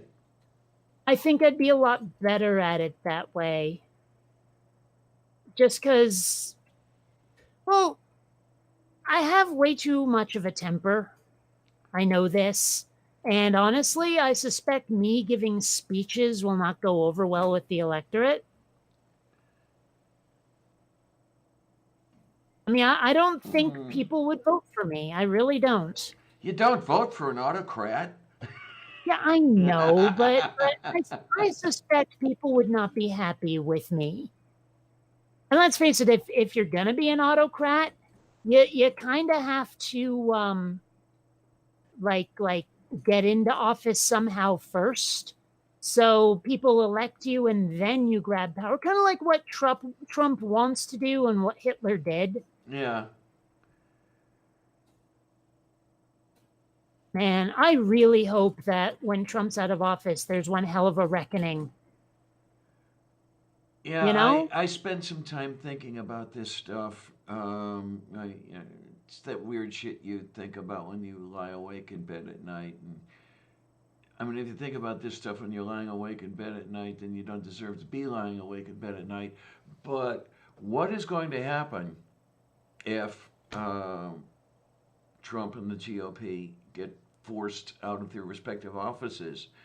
What we really need is a total rewrite, ground up, and I don't know if it can be pulled When you off. say a total rewrite of what? The way governmental system is run here. Okay. There is so much. Government? Say again. So the whole government? As far as I can see, yeah. Okay.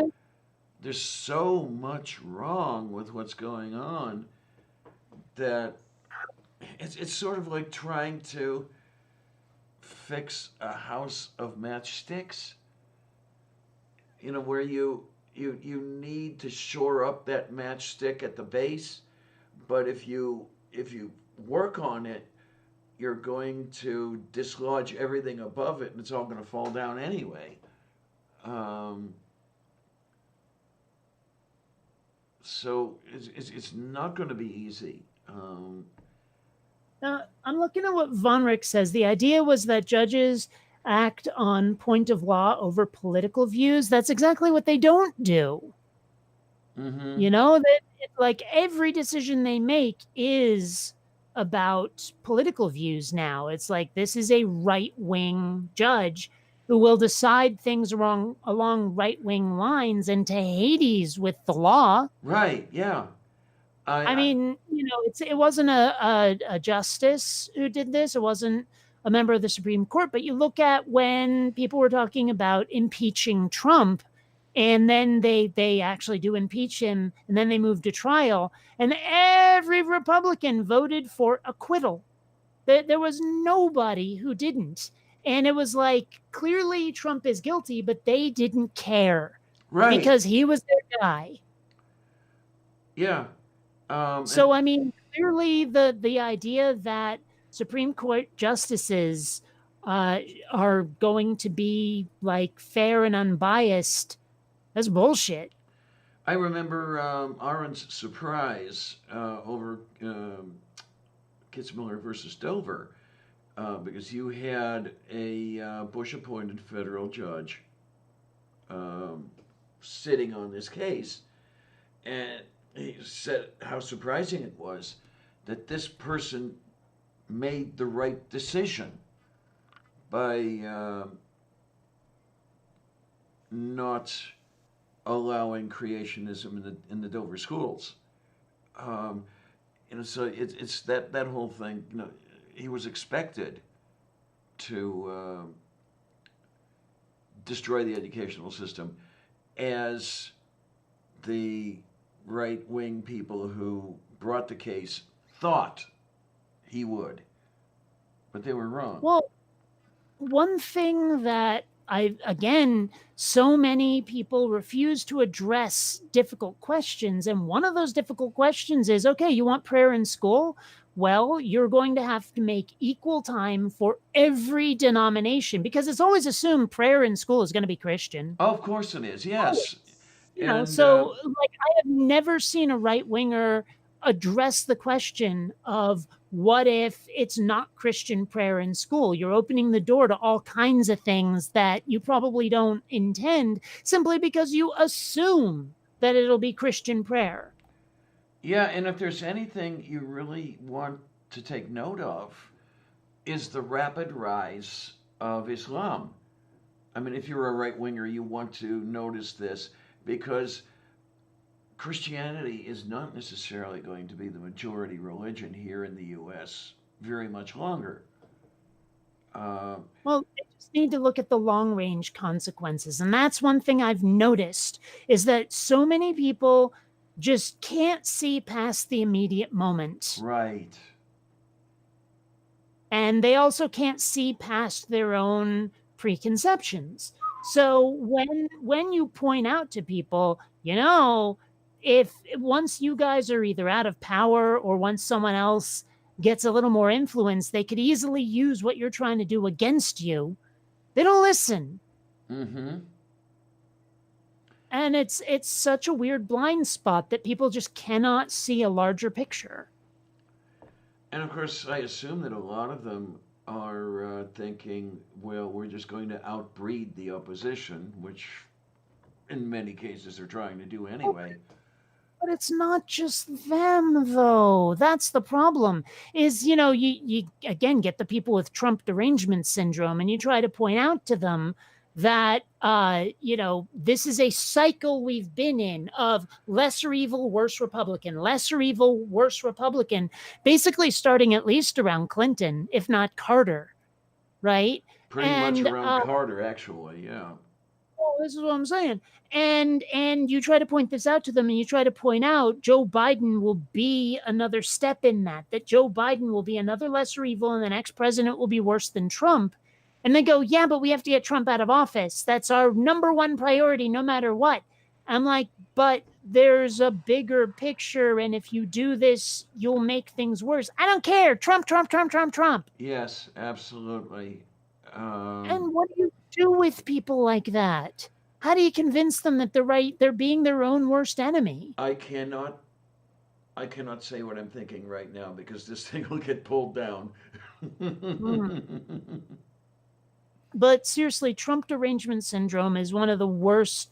It's the biggest deal at the moment. Really, it is. Mm-hmm. Yeah, at the moment it is. Next election it'll be something else or another version of the same thing. But yeah. That's another problem is people keep waiting for it to be safe to buck the trend. People are saying we can't vote third party now because it's not safe. They always want the consequences of failure to not be a problem, and it's never going to happen. The next like bad Republican president is going to be just as bad. They're going to be someone you cannot deal with. It's not going to be safe to try another tactic. Never. But they keep waiting and saying we can't do third party yet. Yeah. How was I going to phrase it? I cannot remember how I was going to phrase it, but yeah. The consequences of failure to institute a third party cannot be much worse than what we're facing already. Well, but they don't care because all they see is Trump, Trump, Trump. And I think, too, what they also see is rewriting the book that way, say going with third party or going with something, going with the bucking the system, that whole thing. That's going to screw up their comfy existence. They don't want to, they're like the right wing, basically. They don't want to lose what they have. They cannot lose their position. When they're afraid they will, and many of them will, yeah. Well, I mean, what can you do? One of the things I can't say what I'm thinking. People keep saying that voting third party is a wasted vote, and I keep replying, well, let's all waste our votes together. Yeah. And that never seems to land. That like people, they hear that, and they don't know what to say to it, so they usually just either change the subject or ignore it. But let's all waste our votes together. It might go well for us. Indeed. I mean, there's not much worse than what we've got that I could live through. Well, yeah, but I mean that's not really the point. The point is that uh people don't seem to realize like that a lot of people just say I'm voting this way because I have to, because there's no other option. I'm like, yes, there is. And a lot of people have said I would rather stay home than vote third party. You can't break through to these people. Mm-hmm.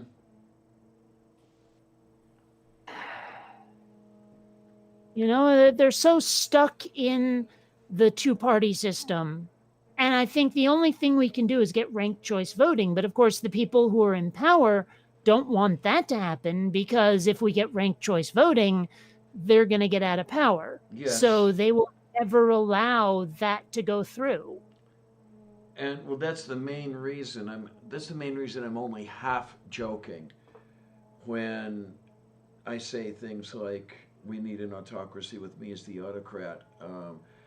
Somewhere along the line, I'm going to need a fist to come smashing down on the political system of the country to do the things that have to be done that politics as usual doesn't want done.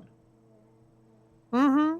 I mean, Uh, that is the problem, isn't it? Is you just can't change the system because the people who are in power are the ones who don't want the system to change. yeah, and this is why I was and my peers were um, giving our parents' generation a hard time when they kept saying, work within the system, work within the system. You can't! Because you cannot change what will not change. And it hasn't changed till today. You cannot change a system that will not change. Yeah. Um, And I mean, the thing is, the system could change. It's just the people that are the problem. yeah, absolutely. And this is when I saying rewrite the system, that whole thing.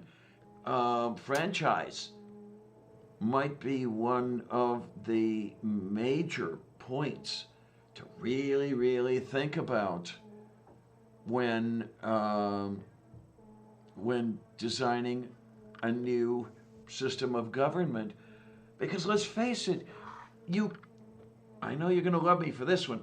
You cannot have just any old idiot casting a vote. I mean, you need a few brain cells rubbing together. Um, I mean, Well, you I cannot mean, have but West what are you, Virginia mentality running the whole thing. but what are you suggesting then? That people can only vote based on taking an IQ test? I don't I mean, know. you can't have purity tests like I that. know. I don't know. This is the thing. This is something that has to be hashed out. There's no easy answer to this. Well, what we I don't have an answer. well, what we really need is for the popular vote to rule. And I realize that this means that a lot of right wingers are going to feel the way I feel right now, where they're like, the country has tossed me aside. The problem is, though, that the difference is that they want to enforce a vision of the whole world, but at least the country, that conforms to their ideals. Whereas the left wing says, look, you do you, pal, just so long as you're not hurting other people. Let us live our lives our way too. Your right to swing your fist ends at the tip of my nose. Mm-hmm. And that to them is an alien concept. But that's what needs to happen, is that like if we get a very left wing government in there, they're going to realize that their lives have not substantially changed as a result. Oh, right, right. Granted, they'll have to live with the knowledge that there are people out there living lives in ways they don't like, Yeah. but they have to realize that, yeah, you see that, but that's all that happens, is having to know they exist. You can't just shut your eyes and keep them in the closet, so to speak. Well, that was just the one thing I was thinking of. Yeah, I mean, that they're going to have to put up with looking out their living room window and perhaps seeing a couple guys holding hands walking down the street. but they think that that is the most horrible, well, not the most horrible thing, but one of the most horrible things that could ever happen, because they don't want to see it. I don't want to see it, therefore it's horrible. Well, worse than that, I don't want to see it, therefore it shouldn't be allowed. Well, yeah, that's the next point. Yeah, it's horrible, therefore don't allow it. I mean, think of how much we've had to fight so far just to get where we are, and you still have elements trying to turn it back. Say marriage equality, or even allowing queers to exist. I mean, I remember a time when you could lose employment or residence like that if it became known that you were queer. And that should definitely not be allowed. But I mean, these people clearly want some all-white Norman Rockwell existence that was never actually the case in the first place. Yeah. And I mean, what can you do with these people? You know, I mean, this is why I think that we need the whole ranked choice voting thing, and we also need the popular vote to rule. And like I say, those people will feel disenfranchised. But if you want more, like more power, you're going to have to convince more people to think your way. And that's exactly why they don't want the electoral college abandoned, destroyed, because they know that it will essentially disenfranchise them. Yeah. That the smaller states won't have as much influence as they think it ought. Yeah, I mean, how many California votes does it take to equal a Delaware vote?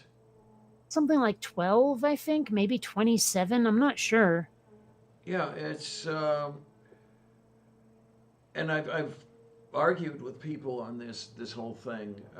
It's amazing where they come from as well. I mean, somebody in Buffalo I'm arguing with, where he's saying, "Well, look at where that map thing where they have the population centers, and they're all on the coast, of course. And do you want everybody in the middle of the country ignored? So that's why we need to keep the electoral college." And of course, the answer is, well, half the country is half the country. Yeah. Doesn't matter where they get spread out, but 160 million people is 160 million people, no matter where they live. And they But don't know get that is the problem. They know that. it. So again, what can you do? Again, I can't say it. I know, but still, I mean, there's gotta be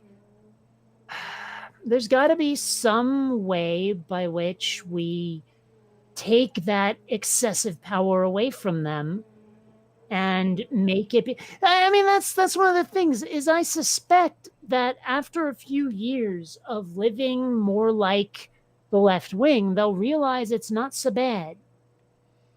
Yeah, it might even be preferable. Well, I don't know if they'll think that, but I think they'll be like, you know what? What was I so worried about? They may not admit it, but I think they would realize, yeah, shit hasn't gone wrong for me here.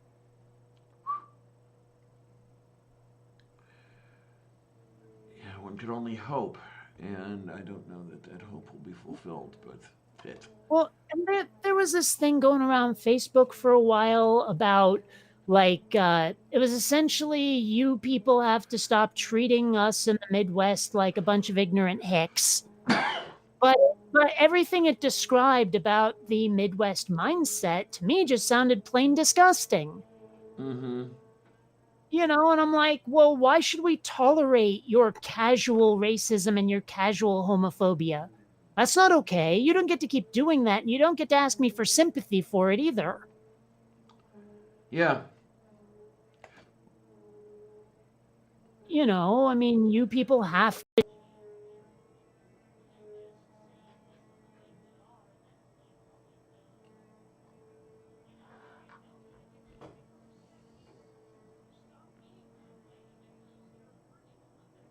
Mm-hmm.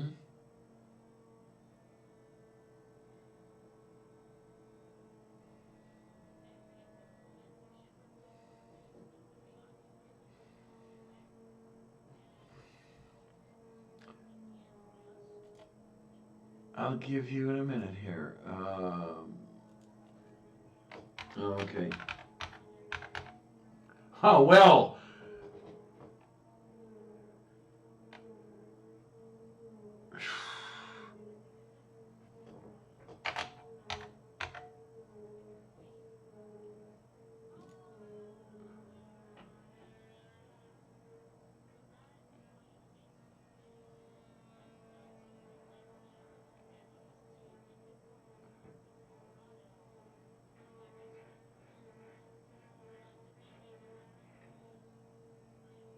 Okay.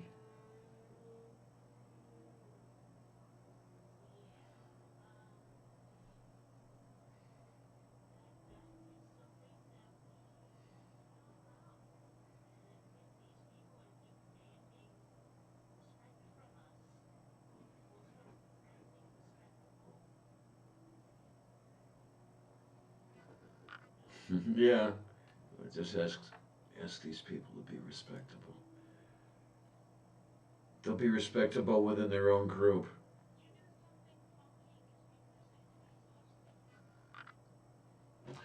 My.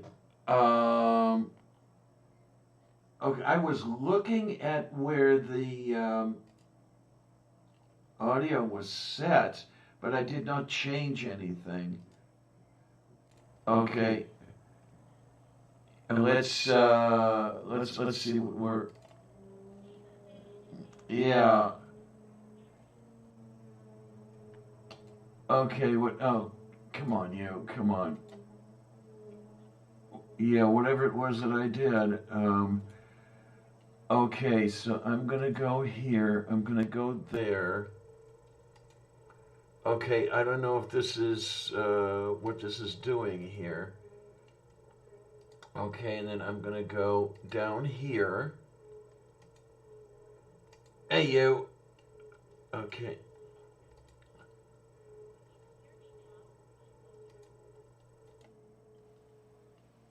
Okay, is there any hearing going on? I don't know. Part of the problem, of course, is the lag. Yeah. You really need to stop fiddling with stuff once it's working. Yeah, I was trying to not fiddle. I was just trying to look at what it was, and then I guess by simply Why? looking at it, But why were you looking at it? to see where it was set. But So I why? knew. So I knew what. So I knew what to make sure it was on.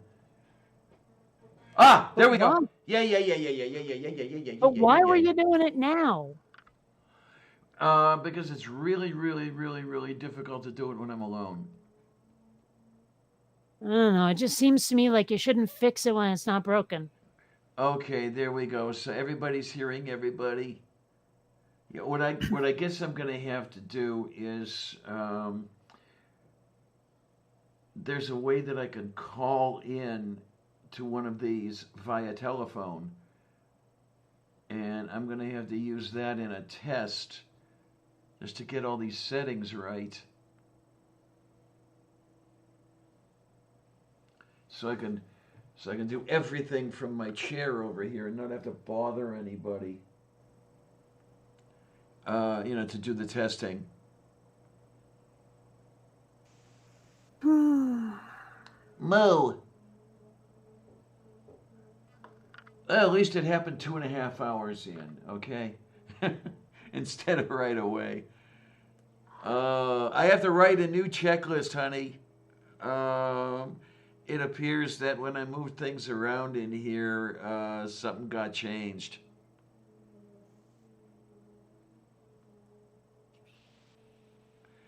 Because in order to move the hutch from my right to my left, I had to disconnect everything, take it all off to make the hutch light enough to move it, reconnect everything, and I know that I had to change a couple of the cable connections because I got them wrong when I reconnected. But that was video, that wasn't audio. Oh, Bоже, Bоже, Bоже, Bоже мой. It gets worse. Okay. Well, I'm looking at this article here Yes. that I was talking about, and he's basically saying, even on cable, every show I've ever watched doesn't honor the rural consciousness. It treats us as a joke or an exaggeration at best. At worst, we are a land of serial killers and deplorables and poor people. And if we weren't hanging on by a raggedy thread, maybe we could take it. Maybe, but we are. My people feel humiliated by you, and ultimately, humiliation is the root of all terrorism. Both fucking shit. There are some serious fences to mend here, and it's going to take a lot of effort to rebuild some measure of trust. That's made a lot harder by something I'll discuss later, he says. But the problem is that he also says that there's a lack of realness in the Midwest of people who are of color or homosexual or any of this stuff.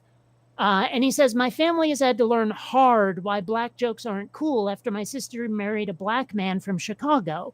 It was suddenly real to them. And it's like he's basically defending ignorance and being called out for it. Mm-hmm, mm-hmm. I mean, you people should be humiliated. Yeah, absolutely. I mean, like you should be told why it's so fucking wrong what they do. Mm-hmm. But they want it to be right because it's comfortable for them, and they don't want it changed. Mm-hmm. And even when someone who's like a native to these rural areas starts explaining to them why they're acting like pricks, they go, oh, you're just one of those liberals. Yeah, I mean, I can remember the slimy bastards were trying their best to raise a couple little bigots. I know in one case they failed. I'm not sure how my sister turned out in that.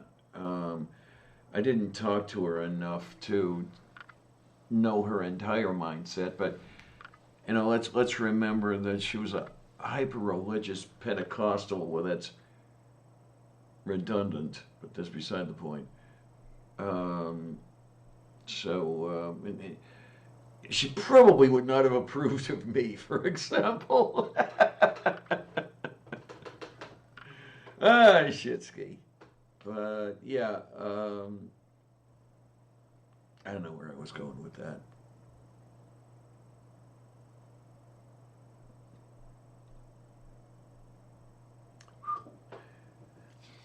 And I think I remember, were you saying something about that article or one like it, where they're saying these things that were said in this thing you were quoting, but then there's the other side has a point as well. You might have even said it now, so I don't know. I don't know what you're talking about. That was so nebulous, what you just said. Yeah, I have no idea. The meaning of what you said completely lost. The right is saying we're disrespected, we're ignored, we're et cetera, et cetera, et cetera. But we have that point as well. Mm-hmm. Or maybe we're not ignored. Maybe it's that they are battling against us. So that's not exactly ignoring us. It's trying to eliminate us. But yeah, and I mean, it's such an uphill battle to get these, because they treat their ideology as a religion, and any deviation from it is like blasphemy. It's an attack. yeah. And you know what? Get the fuck over it. I'm not going to treat these assholes with kid gloves. No. They need to be spanked, not coddled. Mm-hmm. It's like if you can't treat people with dignity and respect out of some sort of sour grapes over being called out for not treating people with dignity and respect, I'm sorry, but you're the dick here. You're the villain of this story. If you don't like me, you don't have to look at me. really. Just go about your life not looking at me. Just let me exist. You know? Oh well. Well, I mean, they that's the thing though, is they want conformity. They don't want equality. They don't want like live and let live. They want you be like me or you're the enemy. Yeah, unfortunately, it is true. And it's not okay. It's actually deeply un-American is what it is. It's kind of like when I hear them railing against taxes. And I'm like, are you a patriot? They'll say, yeah. I'm like, so why do you not want to support your government, your country? You know what? Why do you want to deny them much needed funds? Pay your taxes. It's a patriotic act. Mhm. Granted, the wrong people are paying the wrong amount of taxes. We should be taxing gajillionaires, but that's another issue.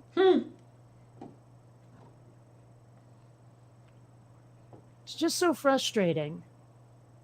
You know, and one of the things in that article that definitely had a point was that, I mean, to us, it's pretty obvious what needs being done.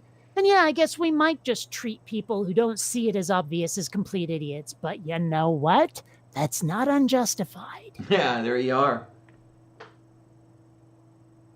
It should be obvious how good these things are. And I mean, okay, granted, the guy who wrote the article is right when he says that the left wing doesn't market this stuff, doesn't sell it to people like it should. But, you know, you'd think that presenting a case to people wouldn't be that hard. But they're not receptive is the problem. It's not us, it's them. They're not receptive. Yeah, because receiving would mean that they don't have their comfortable positions. Oh, yeah. Yeah. I mean, and it still knocks me out, the people who fly Confederate flags. It's like, dude, you're backing a bunch of losers. You know, the South lost. Get over it. Oh, but it's all about states' rights. Bullshit. It's about racism, and you know it. It never was states' rights. The cornerstone speech lays that one out. I don't know what that is. Early in the secession period, I think while the secession was being debated in one of the southern states anyway, whoever it was made the speech that we need to remove ourselves from the Union to preserve our heritage of slavery. It was stated right in the speech. It's all about slavery. This is why this is why we should leave. You know, the weird thing is, how do these people not realize it's not okay? I mean, I know they looked at black people as like animals, as primitive savages, but even then, how do you not realize you're the villain in that piece? That you're just treating these people with a lack of dignity. You know, it's like you hear about those people when the railroads were being built, where when they were done with them, they just blow up the Chinese rail workers in like a mine or something. I mean, how do they not know that that's like the horriblest thing to do? How do they not live with guilt? I believe the way they live with it is by regarding their victims as not human. But even so, I mean, hell, we treat cruelty to animals pretty badly, you know, when people do that. It just, I don't get it. You know, I don't get how someone could ever think or feel that way. Okay, here's a Wikipedia link about the cornerstone speech. Let me see here. I don't know if it has the entire text. I mean, it's really not that important. We got the gist. Yeah. But I mean, like I was reading a book. It's a sci-fi book, but there's this guy who was part of a certain planetary government that was conquered by another planetary government, specifically because it was like their only wormhole junction to the rest of the galaxy, and because those people had let in yet a third planetary government to try to take over the one that then took over the. Anyway, this guy was basically like a terrorist who was trying to get freedom for his homeworld that had been taken over by the people who were like, yeah, you let the bad guys in to conquer us, and we're not okay with that. And you're charging us weapons grade tariffs to get to the rest of the galaxy. So we're just going to kind of conquer you, to make you stop that. And this guy had been spending decades trying to win freedom for his homeworld, but he kept resorting to crueler and crueler methods. And so when his son had turned against him and said, this isn't okay, and we live in another era, you have to live with it, he said to one of the other characters, is like, he will never stop. My father will never stop until he's liberated the homeworld, because if he doesn't win, then everything he's done so far is not justified to him. That if he doesn't win, he knows he's the bad guy. Okay. And I think that's what some people might have in their minds, is they have to win, because otherwise they have to confront the fact that they're not the goodies in this particular scenario. I found a nice little notification in my Twitter. Okay. There was let me get the whole thing going on here. Oh, just give us the details, please. We don't need everything. Okay, somebody is chastising me because I said, please demonstrate how your opinions are true. If you demonstrate that, I will have no choice but to believe it, but not until. And let's see, the answer is, you're completely unreasonable, dishonest too, not required to by man or God to do any of these outrageous demands. You're responsible for rejecting, accepting truth in all capitals. You're responsible for you breaking the law, you paying penalty, you, your life, your soul, your free will. This is a hyper-religious idiot. Well, I mean, so much of that just contradicted itself. Oh, yeah. It's Yeah. like... It's like, tell me why I should believe what you have to say. You want to talk about something that's a marketing problem, it's the religious who have that. Oh, my. All they have is threats. Yes.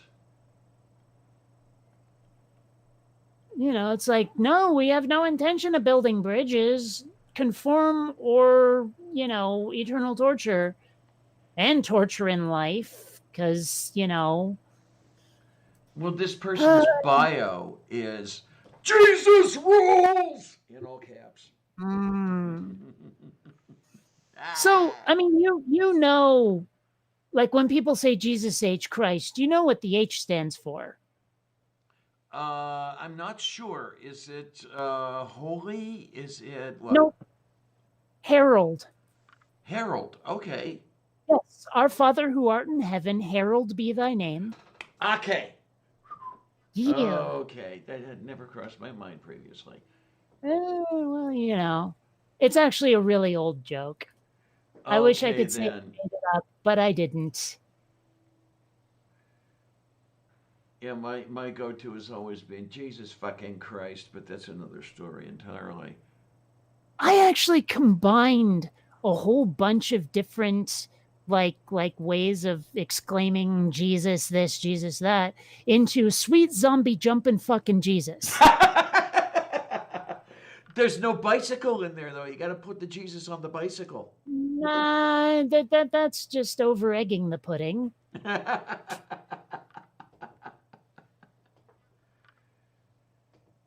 Oh, boy, moi. I tell you, this.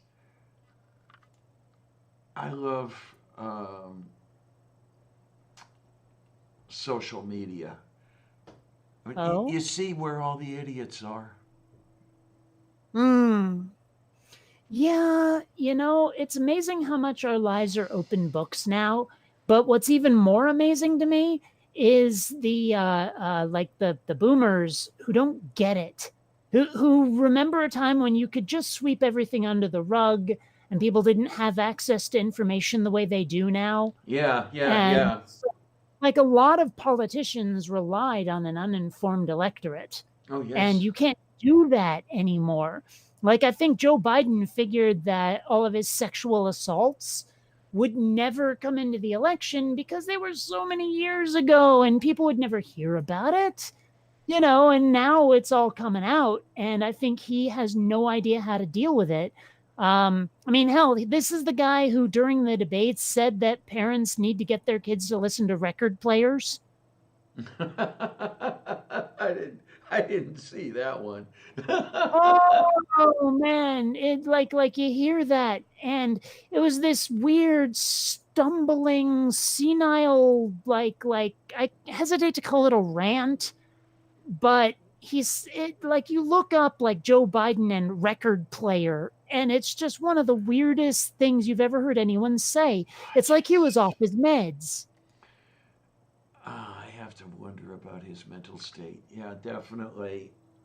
I don't really have any wondering about his mental state. I think that like, you look at footage of him from the 80s or the 70s or whatever, and he's sharp as a fucking tack. He's wrong about everything, but he's still like, and then you compare it to now, and he's all, well, you have to do the thing, with the, because like people and the issue, President me, it's just like, he's not all there, and people are having a hard time admitting it. Mm-hmm. Oh, there because it is. Trump. What? Because Trump. We have to have Biden because yeah. Trump. I don't care how senile he is. Trump. I thought there was more coming after, but Trump. But yeah, I get it. Yeah, I find it here. Yeah, make sure you have the record player on at night. Jesus Christ. Yeah. I mean, Joe Biden probably thinks that telephones still look like that weird thing you had to crank where you had the separate attachment to the ear. I'm sure those phones have names, but whatever. I think Joe Biden still pictures that if you say telephone. I mean, even just watching my parents, and my dad used to work at he co-owned a business to sell computers, which is why I had a computer before anyone else did. But like, just watching my dad trying to use a cell phone, and like there's just something broken in his brain that doesn't seem to quite get all of it. Well, never mind my mom. I'm going to admit, well, we've talked about it, that I had a little bit of a breaking in period. I'm still not using the smartphones to their full capacity, I'm sure, but I got somewhere. I mean, I'll carry the thing with me and actually use it. It's not that difficult, kids, really. The closest I come to this is that I get annoyed at how, like, say, Facebook and Twitter, for example, assume that you will be on a phone when you're browsing. So I'm sitting here at my PC discovering that there are certain functions that just won't happen because you need something a cell phone does. And I'm like, okay, if I'm actually out walking around, yeah, I might browse on my cell phone. But I'm at my computer, my desktop a lot. And I would very much like it if those same functions were available. Just because I'm not on my phone, and stop assuming I necessarily will be. And well, this is something that scares me a little bit, if you want to put it this way. I'm more comfortable, I admit, at a desktop than I am at a phone. When is it going to become next to impossible for me to keep a desktop going? Because pre-built desktops won't be available, parts won't be available. Oh, that's not going to happen. That's not going to happen. People need desktop computers for so many things a phone is completely incapable of doing. Yeah, in other words, I guess what I'm saying is, when is the desktop for the average Joe consumer market going to go away? It's not. Okay. No, there's no way. It's just social media that assumes you're going to be on a cell phone. But I mean, even just for gaming, there's no way a phone is ever going to do the kind of gaming that people do. It's just not going to happen. I mean, if Okay. nothing else, the screen is too small. You should see the screens people buy for gaming. I mean, I suppose maybe there will be a cell phone that plugs into monitors that will basically take over the function of a PC because it's that robust. But I don't see that happening anytime soon. Yeah, yeah. When you're saying some of the monitors, people, can you actually get, for example, a 60-inch monitor? Bigger. Okay. I mean, I have And I have not a had lot a of use people will for set up multiple monitors to have a much more panoramic view of the game they're playing. that. It, Yeah, that I can easily understand. Yes. so, I mean, unless a cell phone can do what a PC can do, and for a similar price, you're not going to see the PC market die. Not going to happen. Yay. Yeah, but it's just this assumption that the cell phone will be the default and that they don't have to support a PC as well on social media that's bugging me. Because I mean, honestly, I barely even use my phone to make phone calls these days. It's more just a glorified MP3 player. Okay You then. know, and granted, it's the only way I have to make phone calls, but I have to use it for that so rarely. Yeah, I don't make all that many calls either. Um, I don't have a landline anymore, so I've got that far. Yep. Well, the reason I don't have a landline, oh Lord, when I moved here, um, I called Verizon to find out what they wanted, for a landline. They wanted as much for a landline as they wanted for the landline bundled with their internet package. And I couldn't get their internet package here when I first moved here. I mean, they wanted 90 something dollars for a phone line. And I said, That well, is crazy. yes. And I said, well, fuck this. I mean, I've got this. I've got this flip phone that I bought when I went to Illinois, and I'm just going to use that. And that's what I've been doing. And then I got the Gummin smartphone. I don't make calls out on it. I'm trying to get some security through obscurity. I don't know what you mean by that. Because I note that all the robocalls and bullshit that I get on the phone that I do use to make outgoing calls. And Wait, do you have more than one phone? yes, I have a flip phone and a smartphone. Oh, okay. I only have the one cell phone and it's all I need. I mean that's why I don't have a landline is I don't need one. It's obsolete. It's Yeah, unnecessary. It's redundant. That's the word I'm looking for. It's there you are. redundant. No, I got the flip phone when I went to Illinois. I wanted to be able to make telephone calls if I had to. Um, so it's one of these consumer cellular things. Got this little guy over here, and then later on, I managed to get a government smartphone, and now I can be at the bus stop and just look up when the next bus is supposed to be coming, and not have to stand outside in the rain all the time. So that's how I ended up with two phones. Hmm. Okay, I don't know. I just don't need that many. Yeah, I would not have two of them were it not for that government phone thing. Mm. Because I applied for that in order to have the capability of using some of the wireless things, like looking up the bus routes and all that other shit. That was well, not much after. It was at least a year after I got the other phone. You know, NA, I don't want to hear about the length of how many inches. No, I'll just be over here. Okay. Yeah. But I actually don't know how big my biggest monitor is, but it is a television set. It's mounted up on the wall and it's friggin' huge. So I mean, it almost every television set these days, and someone said it in the chat, can be hooked up to a computer. And they work pretty well that way. Okay, okay. Any problems with resolution or anything? Or are the new, is the new arrangement better for the computer stuff that way?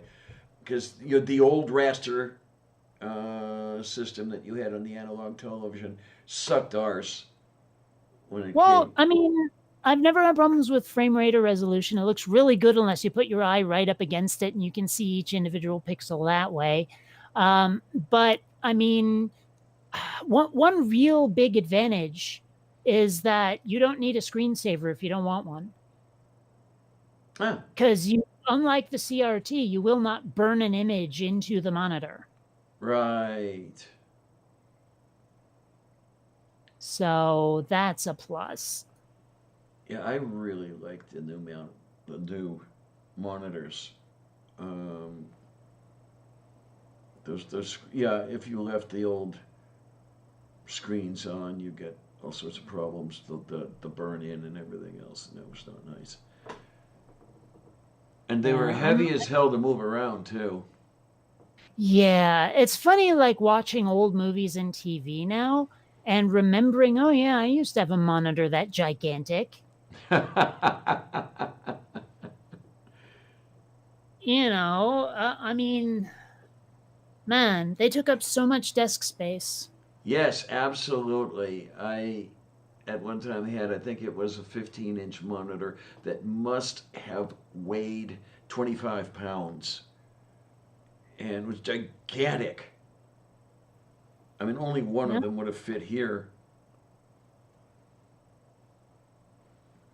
Oh, Lord, 65-inch television. I would have nowhere to put one of those. Even now that I have rearranged the place, I would not have the space for a 5-foot television. Mounted on a wall? Yeah, the problem with that is my walls are block. What, like concrete? Yes. Only. I can see how that might be a problem, how it might make things a smidge difficult. Only the very inside walls have anything to do with wallboard. The walls around the john and the wet wall here in the kitchen. All the others, it's all block and stucco over it. I mean, to mount the curtain rod here, I bought a hammer drill to mount that because there was no other way I could drill a hole. You know what's actually deeply annoying is that John is one of those words where the origin is completely lost to history. There's a lot of guesses. There's a lot of hypotheses about why bathrooms are John's. And of course, they made that joke in Robin Hood Men in Tights. But there is no definitive answer on why people call it that. Okay, then. And I seem to remember that, and this one may be apocryphal as well, but I seem to remember the reason hookers are called hookers is because there was like a general named Hooker, and people were saying, who are those women over there? Oh, they're hookers, like they belong to Hooker. Oh, I think I've actually heard that. Hookers or hookers girls or something.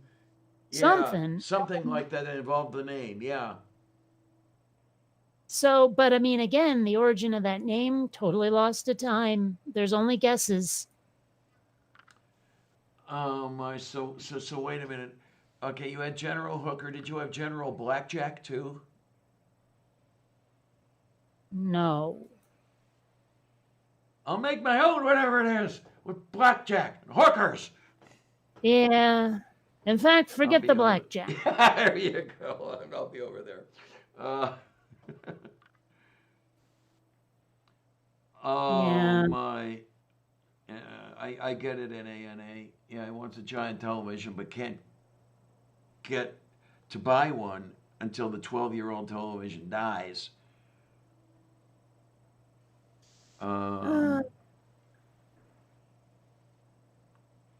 But like I said, I wouldn't have, and I really don't watch all that much television. It was when I still owned a television. That was let me think. Around about 2009, 2010. Well, the only current television I've watched in the last at least a decade, maybe more, was the Super Bowl. And even that I watched streaming. I do not have I do not have a television antenna, and I do not have cable, and haven't since 2000. So if it's not streaming, I haven't watched it. Mm. Yeah, I miss my streaming baseball, but I'll get by without it. What, you can't stream baseball? There is no baseball to stream. Are you sure? Last I checked. Did Well, did Major League Baseball begin their season again? And I missed oh, it? wait. So you're not saying that there are no streaming services that would offer it. You're saying that baseball isn't being played. Right. Okay, that is not what I thought you meant. Oh, okay. I honestly thought you meant that no one was offering it. Oh no, Major League Baseball is offering the streaming, and they're showing, like 15-year-old games. I Um, don't know. I find baseball kind of dull anyway. I'm weird, I know. Well, no, it's not that. I mean, it used to be such a huge piece of Americana, the whole like watching baseball thing, but the country has moved on to football now. Yeah, and I don't see the point of football. I think it's much more exciting, frankly.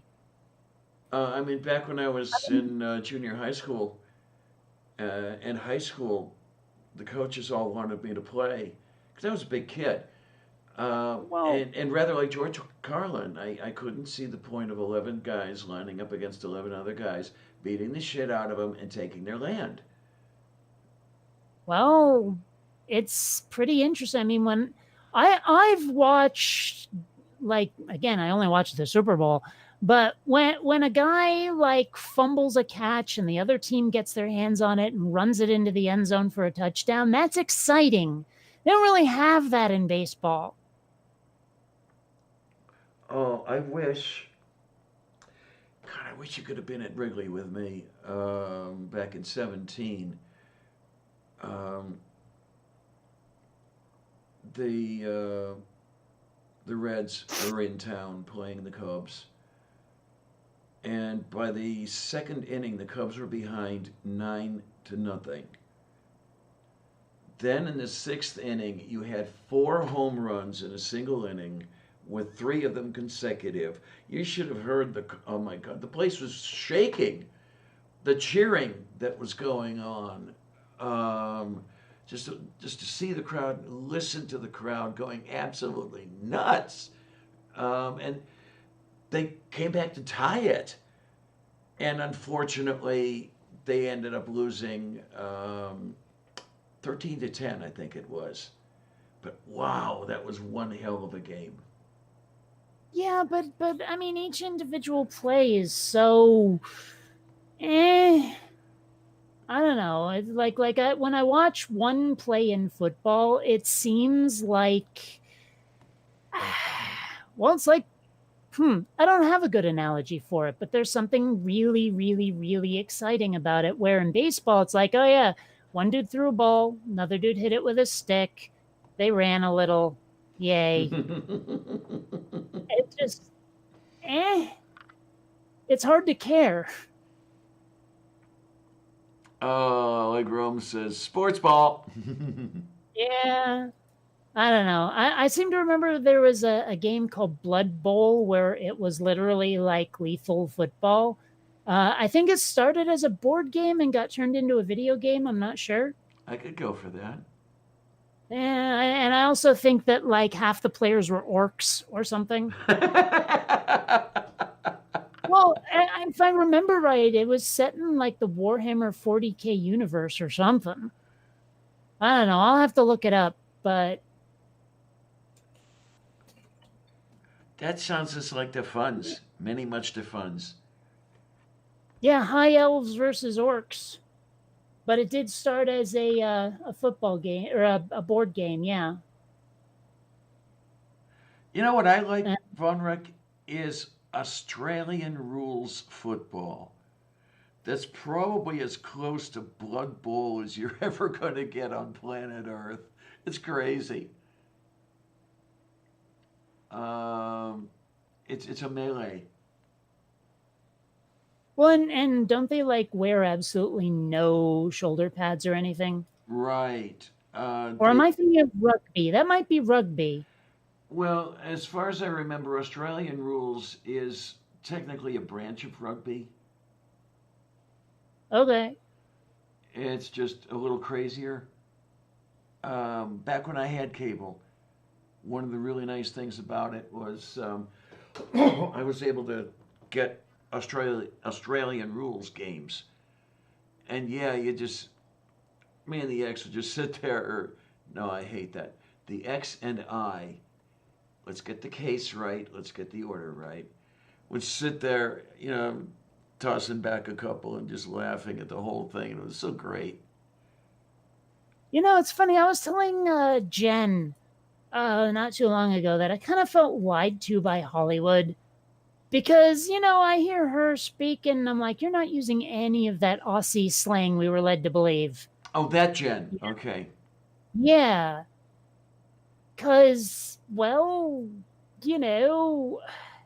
you're always hearing that like Australian slang in the movies and television and shit, and she didn't do any of it. Mm-hmm. I'm not exactly expecting put another shrimp on the Barbie, but still. Yes, not exactly Paul Hogan. Let's put it that way, right? Yeah. But it's kind of like when you hear about a lot of British slang, like British soccer hooligan slang, and like it's really, really cool, but what if they don't do it in real life? What if Hollywood has lied to us again? I mean, this. But then again, you see it in a lot of British-made film too. So, Yay! And maybe someday I will actually understand cricket. I would like to learn the rules of cricket and that whole bit, and actually take in a match. I wonder why it's called that. Cricket. It seems to have nothing to do with crickets. Yeah, really. But I don't know. I love one of the lines in the original Teenage Mutant Ninja Turtles movie where Casey Jones is the sports vigilante. He's always hitting people with sports gear, right? And at one point he's like fighting with Raphael, and like he keeps losing his weapons. Like at one point Raphael like stops his baseball bat and goes, "A Jose Canseco bat?" He's like, "Tell me you didn't pay money for this," right? And at one point after he loses his weapon, Casey Jones, he takes out a cricket bat and he goes, "New game here, roundhead, cricket." And Raphael's like, "Cricket? Nobody understands cricket. You got to know what a crumpet is to understand cricket." Okay. So, yeah, I don't know. It's a line that's stuck with me over the years. Crickets and crumpets. I need to find a crumpet recipe. I don't think I've ever had a crumpet. The closest I've ever had to a crumpet is a scone. Okay. I got to find. Let's see. And what's weird to me is I heard a bunch of British people once pronouncing it scone, and I'm like, really? Yes. Yeah. Scone? That doesn't make any sense. Ooh, God, that looks good. Huh? The crumpets. You know what that reminds me of? Not at all. It reminds me a bit of an English muffin. You know what it does? Maybe English muffins are crumpets. Okay, then. No.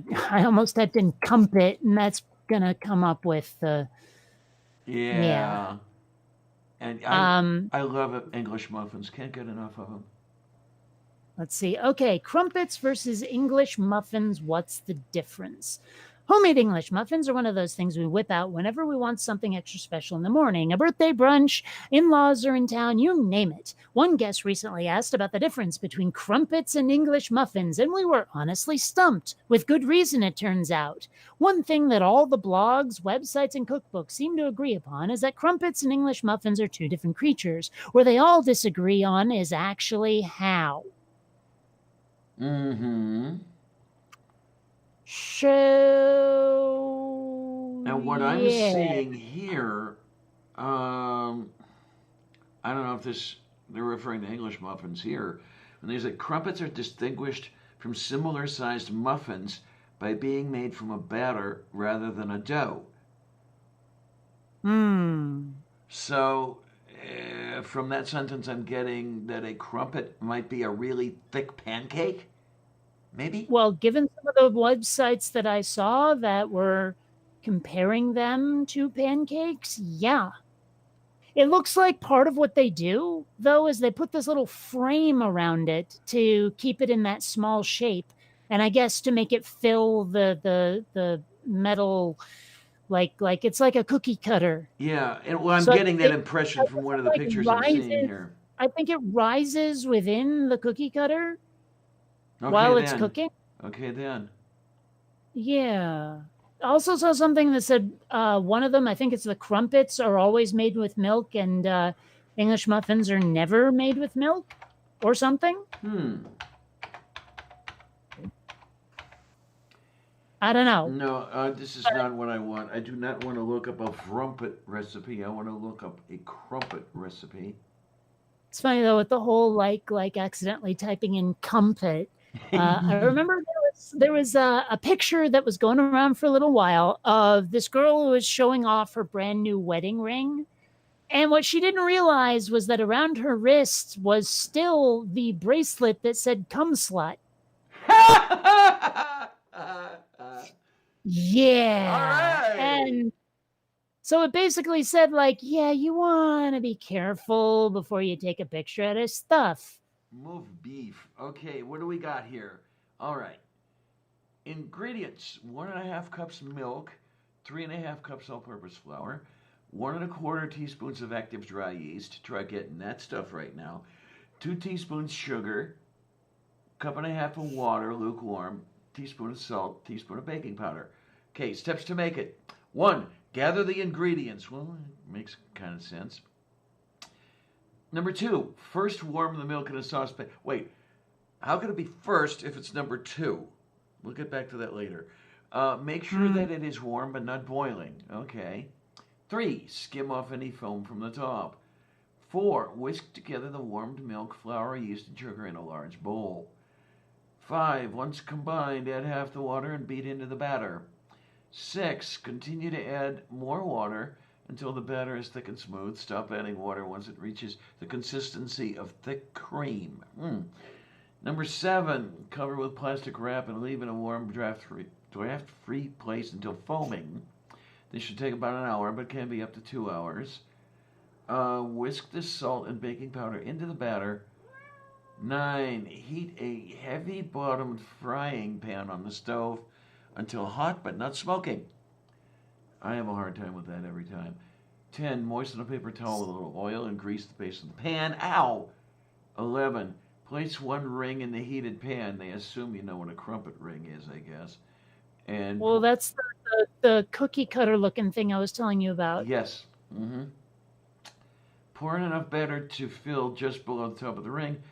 12, cook for 5 minutes until there are many tiny holes in the surface and the crumpet is setting. 13, flip the crumpet over, cook for another 2 to 3 minutes. 14, repeat with the remaining batter. Yeah, and then basically what I'm seeing is number 15, rest the crumpets, and I'm seeing pancakes that are about 3/4 inch thick. I'd eat it. I'd eat it. Of course. The question I have, though, is why do they insist on lukewarm milk? Like, it's never Han warm or Leia warm or Obi-Wan warm. It's always lukewarm. I know. Why? That's problematic. Yeah, a little bit of preferential treatment going on there. Or just a smidge. Oh my God. I could imagine one or two of those with shitloads of butter. Oh yeah, okay. I would not retain my newly svelte figure, let me tell you. Oh, speaking of which, for Yeah. the first time in ages, I'm less than 180 now. Oh wow, yay! Envy, envy, Yeah. envy, envy, envy. Oh my word. I just checked this I'm telling morning. you, part of it is the caffeine. It's got to be. I wonder what it is with me. Because, well, I weighed myself with the prostheses in, and it came in at about 210, which Okay, means. rewind. Rewind. Mm-hmm. The only prosthetics I know you have are dentures. These. Wait, you had your tits done? I wish. No, these are inserts. I was not aware of that. Oh, I thought you were. No, I thought you'd grown knockers from hormones. Oh man, I'm what? Maybe I'm less than an A cup from the hormones. Okay. I never got any deal of action going on there. Yeah, this C cup is it's not medical grade silicone, but it's theatrical grade. Let's put it that way.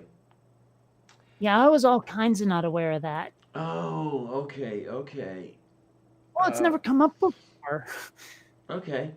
Yeah, I wish. Or at least not around. I wish I could get my tits done. I really do. I just don't have the cash for it.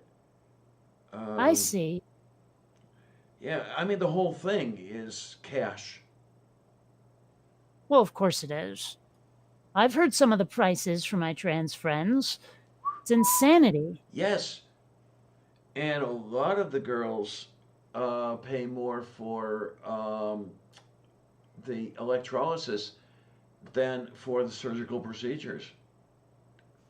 What do you want to bet that if Medicare for all ends up on the table, one of the biggest objections that will be raised by conservatives is that it'll pay for trans stuff. I've been saying that for years. Yeah, I've been saying that one of the big stumbling blocks to Medicare for all is that the conservatives don't want to pay for my transition surgery.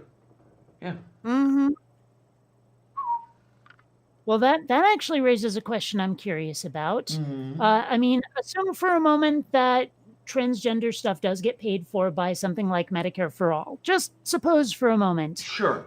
Are there going to be limits on that? I mean, what will and won't be paid for? Yeah. Because I mean, they may decide, like okay, yeah, you can have the bottom surgery, but we're not paying for anything else that might help feminize or masculinize you. I can easily see something like that happening. Regarding, say, a boob job as strictly cosmetic.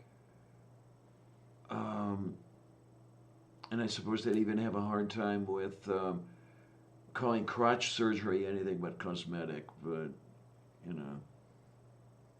Well, I don't know. It's just something I wonder, because it's like, would they pay for a boob job? Would they pay for face surgery? What would they pay for? And where would they draw the limit? Oh my! Because I guarantee that if we have Medicare for all, they will decide that cosmetic surgery of any sort is an elective procedure. Of course, guaranteed. Of course, yes. And but, I could easily see them regarding, say, the facial feminization surgery as cosmetic. Mm-hmm. And they might almost have 0.2 of a point. It's difficult to draw any hard and fast conclusions about that.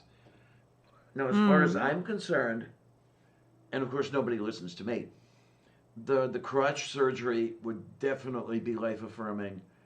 So would adding boobs to a flat chest. Sorry, what was that? I wasn't listening. Well, Kidding. Come on, you said okay. no one listened. Come on, Yeah, there kidding, you go. kidding. There you go. Yeah, I mean, and I don't know. Maybe I could see it. Maybe I couldn't. You know, the boob job. I think. Weigh in on this one, if you would. Are increasing the size of tits you already have, and getting tits in the first place because you never had them but were supposed to have had them, are those fundamentally different? Or are they the same? That was really convoluted. Can you simplify that? Yeah. Are the woman who already has tits getting the boob job to increase the size thereof doing the same thing as the woman who was originally thought to be a boy, you know, totally flat chest and everything, getting the boob jobs in order to have the boobs in the first place? Are they So doing the the first same thing? that you were giving was a cis woman then. Yeah. Okay, that's where I was getting hung up because I was, I wasn't sure exactly what you meant. Oh, okay, I got you. Oh my. Size Q? You saw it too. Okay. Size Q? What is that even? I'm looking that up because size Q breasts. Sweet zombie jumping fucking Jesus. Those are huge. Dear God. Are you looking at a photo or a size chart? Photo. Okay. Because I'm interested in the projection. Okay. I'm looking there. The projection looks like about 1.5 feet. And looking at the shape of some of these, I suspect they were deliberately made. That amazes the ever-loving fuck out of me. I could not live like that. I mean, there are so many things I want to do that, honestly, if I had a chest that big, would really hurt. Like sleeping. Well, I was thinking exercise. Well, yeah, walking.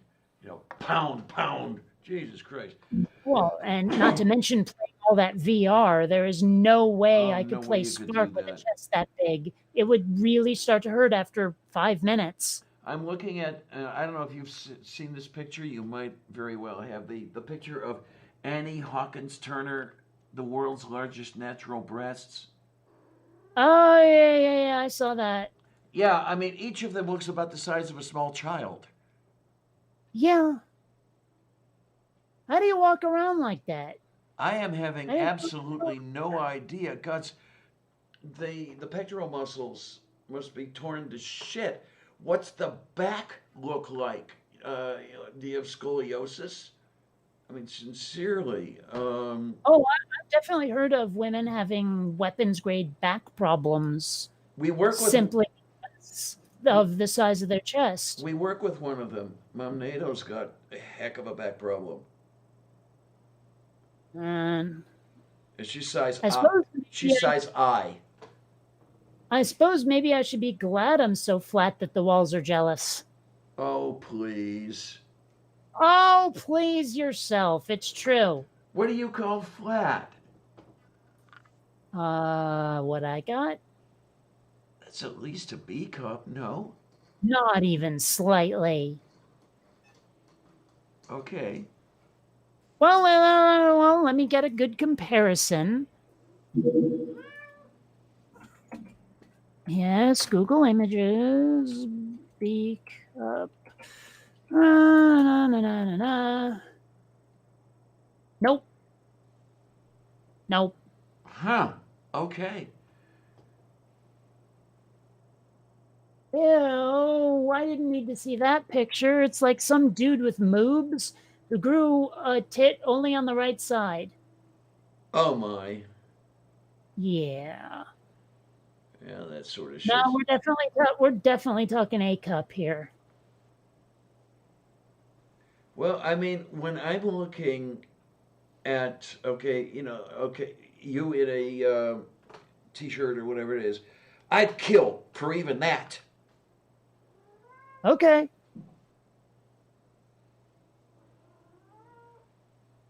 And then there's this I don't know. kitty. There's this kitty over here. Oh, oh man, Xander is sleeping in the funniest position right now. Okay, so he's very well behaved at the moment. Yeah, let me see if I can get a good pic of this. One that doesn't show how messy my apartment is. Oh please, can't be any worse than this. Yes, it can. I never clean. Like a couple of days ago, I spent, I don't even want to say how long, just cleaning up all the cardboard boxes that I had accumulated from getting Amazon shit. And it was a lot. And the only reason I did it was because Xander was basically destroying all of them. And I was like, I got to get rid of this stuff. Oh my, oh my, oh my. Okay, let's have the look over here. Send this to Gmail. There. Man, I really wish there was a way to just really quickly swipe something on my phone that would automatically send a picture to my PC, like right to the desktop or something. Because to get something from my phone to my computer either requires a cable or emailing it to myself or some damn thing. Little panorama we've got going here. And it's just a giant pain in the tuchus. And I wish there was a way where I could just swipe on the phone and it would go, yes, you wanted that on your PC. Got it. It's wirelessly sent. Okay, so here we've got the way Xander is sleeping. Yeah. He's cute. He's got that going for him. Yep. I don't know why. Like, what the heck is with the splayed on stuff? He loves lying on stuff dick first. There you. Yeah, what's with those splayed back legs there? You know. That's a thing he does. I've never had a cat that did that, but he loves to get as flat as he can onto a surface. Oh, boy. See, the thing, Robert, is like, I'm not sure if I even necessarily want to be bigger. I don't know. Oh my. Like, if I had to have something done, if someone said, here's a bunch of money, but the only thing you can do with it is have plastic surgery of some sort, I mean, there's a few things I might change about my own personal face bone. Oh, there's nothing wrong with your face bone. Oh, please. There are some things that I would totally do.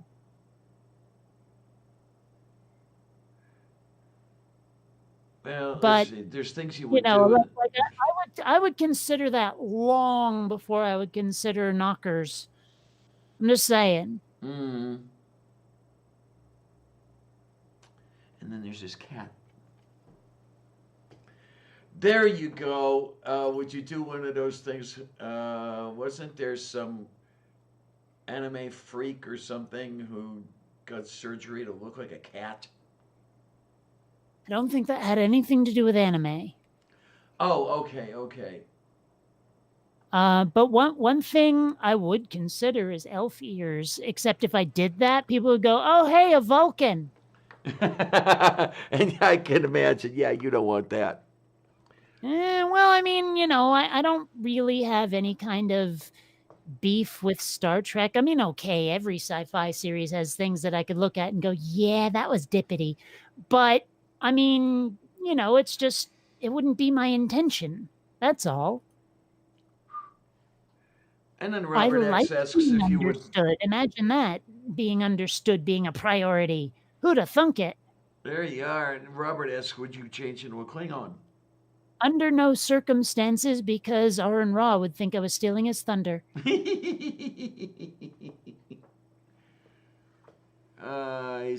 such a sweetie. He is. Yeah. Which is funny given just how scary he looks. Yeah. I mean, you see him and it's like, oh my God! But then you get to meet him, and as long as you're not a dick, then hey, everything's cool. Yeah. I mean, granted, a lot of it is the face fur that he does in that sort of Genghis Khan style. Mm-hmm. Like, without that, he kind of looks like Penn Jillette. Oh, okay. I mean, before Penn started losing all that weight anyway. I mean, it's not like Aaron Ra is a fat ass or nothing, because he's not, but he's a pretty hefty fella. I'm sure a lot of it's muscle. Whereas Penn was definitely a chubbo. Oh, yes, absolutely. And I was amazed. Back in July, he and I weighed the same. We both weighed in at 240. Really? How do you know how much Penn Jillette weighed? Or did you mean Aaron Ra? I meant Aaron Ra. Okay, because the last person mentioned was Penn Jillette. Yeah, and then you said, I kind of messed the reference there. Yeah, it's. But yeah, he's taken off some weight, and I shouldn't jinx myself, but so have I. Like I said, with these girls installed here, I came in at 210, and my guess is that these weigh probably about 3 pounds each. Von Rick, Aaron Ra at one point did shave himself down for a video. Yeah. Okay, what was that about, that text message? Oh, Amazon shit arriving today. Oh, yay. I ordered a bunch of stuff that I totally forgot to get at the supermarket when I went out yesterday, and I figured, you know what? Better to order it than brave the plague-infested wasteland. Yeah. Because this is stuff that's not groceries, and when it's not actually groceries, you can actually order it instead of having to use Amazon Fresh. You can use the regular ordering system. And so what I needed mostly was the good hair gunk, plus I'm almost out of shampoo and conditioner. So, yeah. Yeah, and I'm going to have to go out. I know. I need quarters. God, that East Coast accent keeps coming out more and more lately. What, where, when? What? Like if I say, like, I don't have to go out or something, that's, it's like the for some reason, every now and then, it's like if I ever say that something's awesome, I don't say it's awesome, I say it's awesome. Awesome, yeah. There's almost a little New Jersey sneaking in there. Yeah, but I mean, it also sounds sort of New York. But point being that I don't know why it's just been coming out more and more. And we don't even speak like that in Vermont. I don't know where the hell it's coming from. Well, it's true. I don't know why that's funny. Just your outrage at not even speaking like that in Vermont, or surprise, or whatever you want to call it. But it's not outrage. It's bogglement is what it is. Because I honestly don't know how this got started. Okay. And I want to know. I don't like not knowing. But what differentiates me from the religious people who don't like not knowing is that I want the facts. There you are. Yeah, better the facts than make up something. Yeah. But I mean, that's one of the things I point out in my videos all the time is religious people cannot handle I don't know as a reply to the question, why or what or this, that, or the other thing is like, you say, I don't know, or even I don't know, let's find out. They'd rather have a wrong answer than no answer. I have to wonder how much of that stems from the whole authority issue, where they have to know that their preferred deity has all the answers, did all the things, and that's how. I think it went the other way. I think they needed the answers to everything, and therefore their deity provides. Okay. Like because I think a large part of why they said, oh, God's omniscient, is because they needed their God to have a bigger dick than anyone else's God. But the other reason, I think, is because they couldn't handle I don't know as an answer. And so God done it was a good stand-in for that. Entirely possible, yes. Because the impression I get about the creationists, for example, where they're after us for having answers that are not involving their God. That flies in the face of their book, which states that their God made everything and the whole thing like this, and they derive their authority from their book. So if some part of that book is wrong, all of it might as well be wrong, and there goes their authority. I mean, that was the reasoning I was using, if I was making any sense.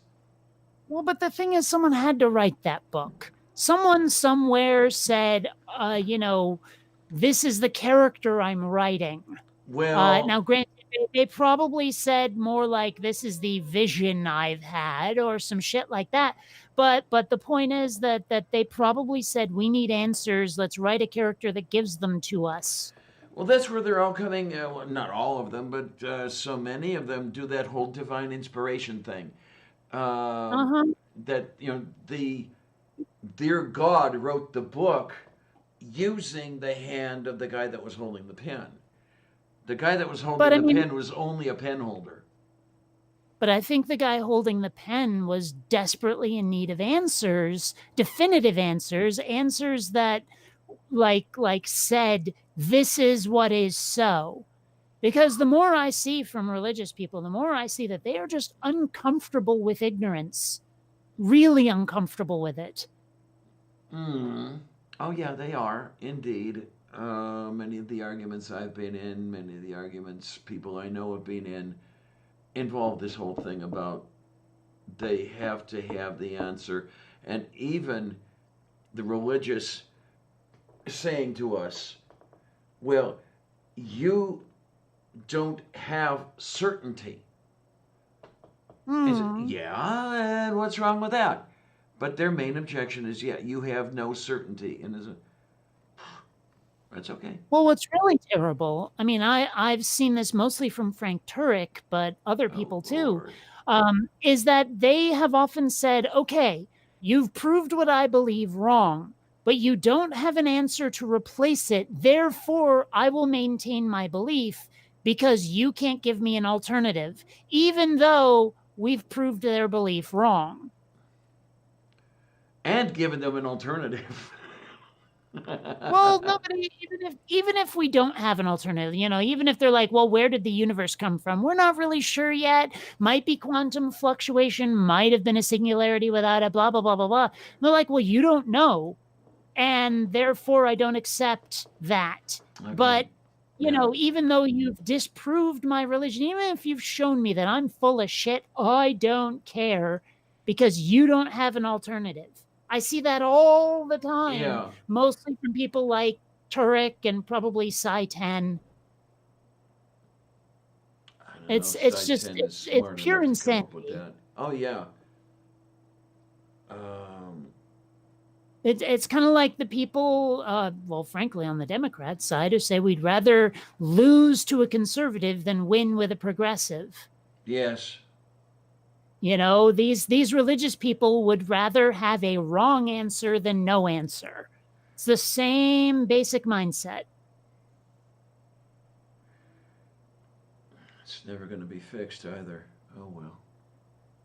Maybe it will if we have them fixed. Wouldn't be a bad If you idea. know what I mean. Oh yeah. Oh yeah. That should have been done I a don't know. long time ago. I don't want to be you know, talking about the not genocide, eugenics, but you know, I don't know. There's some degree of eugenics that seems to be actually socially acceptable. oh, Nothing major, but mate selection seems sometimes to go along the lines of what progeny will be produced. I'm sorry, did you say meat or mate? Mate. Meat. So we're talking about eating food animals here. No, we're talking about giving birth. How the hell is that meat? I must be mispronouncing horribly. Mate is what I was trying. That's what I was trying. That's what I asked you. Sexual partner selection. Okay, let's put it that way. There seems to be some degree of what are the progeny going to be like with this person I'm planning to marry and then discard after a couple of years. I don't know. Could that be considered some sort of eugenic thing, or does it have to be more drastic to be eugenics? I think that generally speaking, at least, when people think of eugenics, they're usually thinking about something being eliminated rather than chosen for. Okay. I mean, that may not be the literal definition of the term, but let's face it, if you look up eugenics, you're gonna find usually like Nazi propaganda and shit. That or who was it that founded Planned Parenthood? I don't know who founded Planned Parenthood. Let's see. Wait a minute now. But I didn't think Planned Parenthood would be that. Are you sure you're not thinking of something else? Their opposite number? No, I'm thinking of the person's name. Okay, Margaret Sanger. And all right. To my recollection, Margaret Sanger was a major proponent of eugenics. And that's one of the things the Planned Parenthood opponents bring up against her. Let me see. But so what? I mean, maybe that was her, but she's obviously not around anymore. And it's pretty clear that the organization has changed, but boy, do they not care. It's like the people who insist that, like, excuse me, oh, yeah, the Democrats were the ones who were on the wrong side of the Civil War. Oh, Jesus, yeah. Oh, God. You know, and it's like, okay, so someone who was into Planned Parenthood once was into eugenics. What are they like now? We don't care. We have a gotcha for you. So. Oh, my. I'm amazed that she died as late as 1966. Well, she was born in 22, wasn't it? No, she started it in 22, didn't she? Yeah, she was born in 1879. Japers. That's elderly. There's something I was gonna. What was the opposite number? I want to say it was with Phyllis Schlafly, although I might be wrong. Where it was like some rabidly Christian purity thing that was totally against Planned Parenthood. What was the name of that? Oh, man. Let me just... I'm losing it. I don't have it. Oh, it's Schlafly. There we go. And maybe I'm not even thinking of her, but let's see. Because she's against abortion, yes. But where... God, I swear there was a name for whatever she was involved in. It had a name. Activism, representative. Maybe I'm not thinking of her then. I don't know. I don't understand how a woman can be against the Equal Rights Amendment. Yeah, that's right over my head. What the hell organization am I thinking of though? There was a name of something.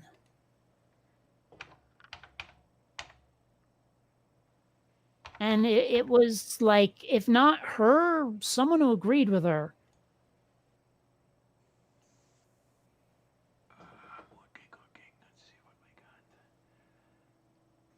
And I really wish they could stop characterizing abortion as killing babies. They're not babies. I know. If you're going to do that, then you're not going to get warts removed either, because I mean those are living tissue, right? Yeah. But the problem is that what they're picturing is a cute little cooing toddler. Right. They're not picturing what looks essentially like a some sort of hideous bog troll looking thing. And the other point is that toddlers aren't necessarily cute and cuddly. What do you got? Yeah. So I have seen that one, and that's the amazing thing. Is that an exaggeration, or are there Republicans that actually thinks a fetus looks like that? well, they behave like it does. I mean, taking up all that space, God, man. Well, but I mean, they behave like when you're pregnant. Okay, hold on a sec. What the hell is up with that woman's arm, and why does she have that many fingers on one hand? Wait, I am not seeing. I'm not seeing that part of the. Okay. Here. Yeah, it's holy shit. Right? Well, that's gotta be 8 fingers at least. What is that? No, 6. And but also look at that arm. How long is that arm? Oh Lord, it looks like it's been put through a mechanical rice picker. I mean, really. Oh, merciful Zeus. But yeah,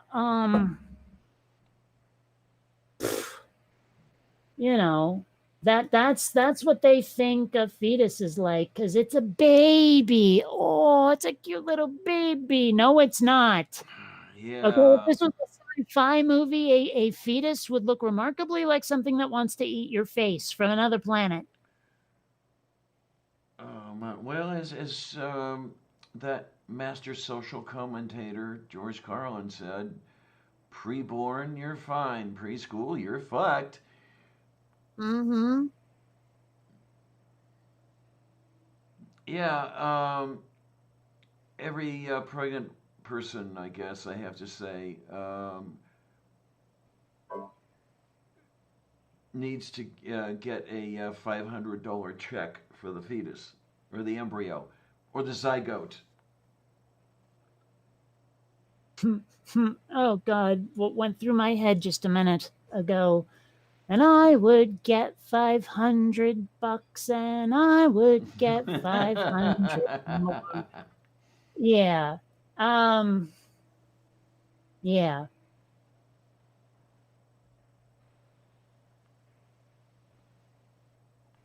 But I don't know. I mean, don't get me wrong. I actually like children a fair bit. They tend to fall asleep on me like babies, who aren't walking yet. Okay. Like when they're screaming and crying, they tend to fall asleep on me. I don't know if I just know how to, soothe them the right way or what. But yeah, it's like, I don't know. Kids like me. I don't know how to talk to small children. I really don't. What about large children with like gland problems? Those I would like to kill. Okay. Oh my. Yeah, so many of the people I have to deal with around here are, I don't know, 50 going on 6. Okay.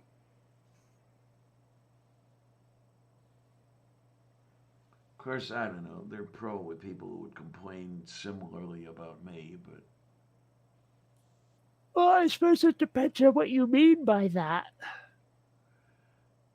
in other words, their bodies kept growing, but their mentality just stopped at the age of Okay. 6. They're, you know, perpetual 6-year-olds. Okay. I mean, I was pretty sure that's what you meant, but I could see multiple interpretations. So, Mm-hmm. and I don't much care for assuming. Mm-hmm. Yeah, it usually runs people into problems. Yep.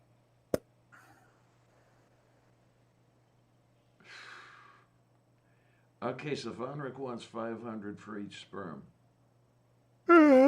Yeah. Although I don't think I can allow that because you're not pronouncing it spoim. Ah. Hmm. God, that's... I don't know. I remember the first time I heard about sperm and eggs, and as far as I knew, eggs were what came out of a chicken, Pork. And so I'm picturing the weirdest thing when people talk about human eggs. Okay, then. Yeah. Yeah, crack I one of mean, I those get it. babies into a frying pan. I mean, I get it now, but at the time I was boggled.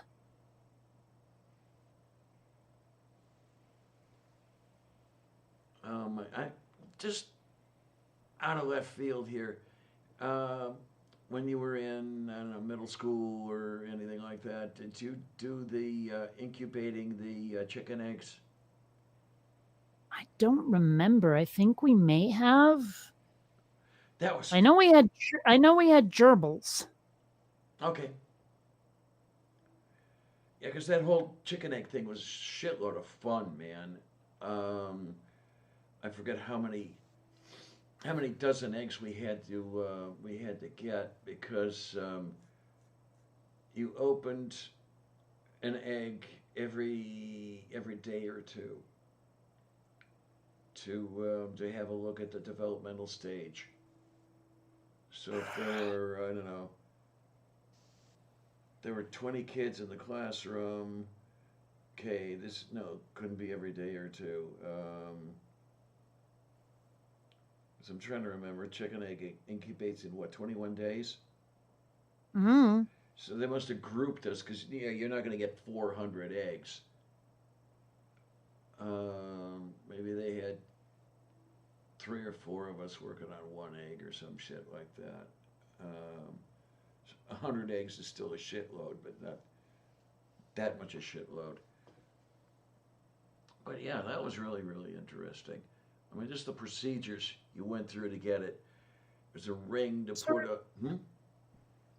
Well, the way you described it, I'm not sure I quite understood it because it sounded like you were saying that you had a bunch of eggs Mm-hmm. and you would crack them open like at different times so Yes. that only one of them actually became a live chicken? Um, it was more than one egg that eventually became, was eventually Well, okay, hatched. that's not the important part. The important part is that you were opening it up to see the embryos. Yes, yes. Yeah, so I don't know. I'm not sure I would have been on board with that. okay, because we did that several times throughout the incubation stage, and then the last few eggs hatched out. And you had the chicks there, and I don't know what they ever did with the chicks, but I mean, just the whole procedure. You had a ring that you placed on the membrane around the yolk, and then you cut around that, and you pick that up and put it on a microscope slide and all this other happy stuff. And Mm. of course, we also worked on frogs. Yeah, I remember doing that, and I remember really hating it because of the smell. Like I'm figuring it was mostly the formaldehyde, but I don't know for certain. I just know that it was so stinky, and I wanted nothing to do with it. Okay, now in that class, most of the kids got the frogs in formaldehyde. A couple of us, I think there were four of us that worked two at a time, got actual live frogs. And you had to kill them? Well, they were pithed already for us. Still. Yeah, but we ended up opening them up and removing organs and Ugh. work battery with the wires on the muscle, and you watch the leg twitch and all that bullshit. Yeah, we never did that. We just dissected frogs that were already dead and in formaldehyde. And honestly, I don't really like the look of anybody's innards, frog or not a frog. They're just kind of gross. Yeah, well, yeah, they're not the prettiest in the world. Oh my! Gotta watch that. I don't know. It's all the weird like twists and folds. I just don't like it. Yeah, I bet you'd be really up there with opening up someone's abdomen, right? With all the intestine all folded over I- itself. Hated watching Slim Goodbody. Okay. You know who that is? No. It was a kid show dude who wore this like skin tight bodysuit with imagery of organs on it. That was really gross. Okay, yeah, I see what's going on here. I mean, I'd look it up and share an example, but I don't want to like actually see him again. Oh, I'm looking him up already. The Superhero of Health, created and performed by John Burstein. Mm-hmm. I also hate his hair. But that's another story. Yeah, the hair thing reminds me of somebody else, and I can't think of who it is. Mm-hmm. But in any case, On the Captain Kangaroo show? What? On the Captain Kangaroo show? Was he on Captain Kangaroo? I don't remember. It's last time I saw this guy live, it was the 70s. Yeah, I mean, you know how you get in the sidebar when you look something up on Google and you get the Wikipedia reference? It has this paragraph, and then played by John Burstein, TV shows, Captain Kangaroo, Inside Story. Hmm. And okay, I don't know. if this is Captain Kangaroo, it's well past my time. Well, like I said, the 70s. Yeah, it's definitely past my time. I think the last time I watched Captain Kangaroo might have been, what, 1965? I didn't know it was around that long. Captain Kangaroo, oh God, Captain Kangaroo's been around forever. First episode date, 3rd of October, 1955. Final episode date, 8th of December, 1984. Number of episodes, 6,090. Egad. So, dude who played him died in 2004. Oh, okay. Let's see. Oh my gosh. He died in Windsor, Vermont, of all places. Okay, now how close is that to South Burlington? Not very. Okay. I mean for Vermont. Hmm. Let's see. Where was he born? Lynbrook, New York. That's where he was born. Yeah, 27 June So, dude's an East, 1927. wow, dude's an East Coaster. He attended Fordham University. Okay. Oy, why am I so tired? Because your body is telling you that I want to sleep. I'm not sleepy though. Oh, One okay. thing that oh my gosh, he was on Hercules. Who, Oh Keisha? wait a minute, that's not Hercules: The Legendary Journeys. That's not the one with Sorbo in it. Okay.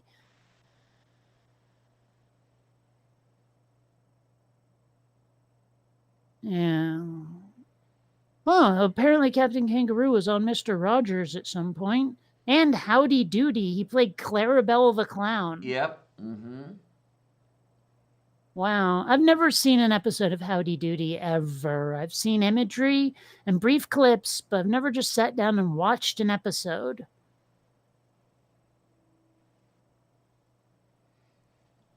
I'm trying to remember if I've actually seen an entire episode.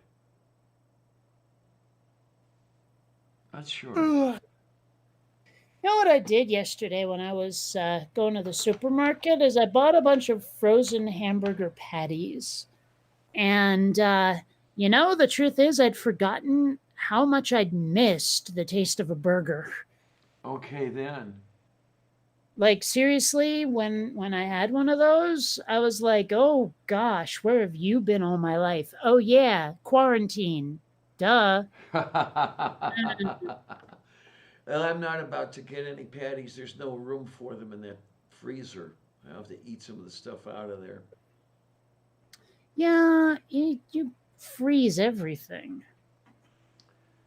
Yeah, that way I don't have to eat all of it right away. I mean, for example, when I bought the 2 turkeys, I love turkey. I dearly, dearly, you can't get it all year. I mean, you can get the turkey breasts, but you can't get the good stuff. So I bought 2 of them. That is the good stuff. But the leg quarters, oh my, those are yummy and tasty. They're slimy. And there's like bones all over the place. Yeah, that's the Well, interesting about the turkey white legs, meat. It isn't may it? be a little dry, but you can throw some gravy on it and it's pretty good. Whereas the dark meat, it's just too complicated to eat it. And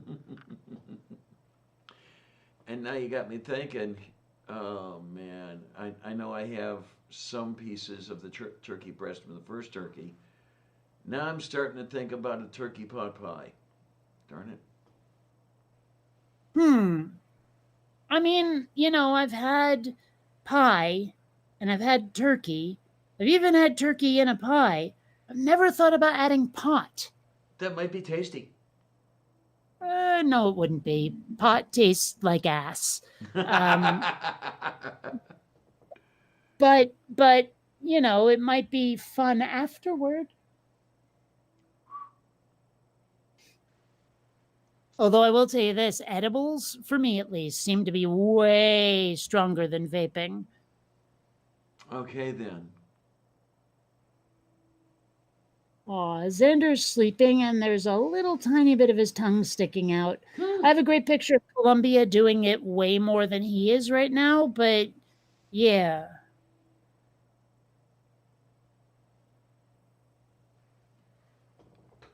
Oh my, oh my. Boy, you're yawning all over the place. Yeah. I'm also getting hungry. It's like 1 in the afternoon, and granted, I did have some cereal before this show started, but I'm still really hungry. Good. Okay, so we've been at it for 4 hours here. Okay, then. Mhm. See, Wait a minute. that's What do we have? Columbia doing it.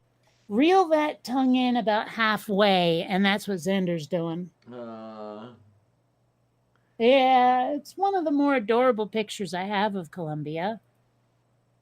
I'm not sure that I've ever caught the little one doing that yet. Where is the little one?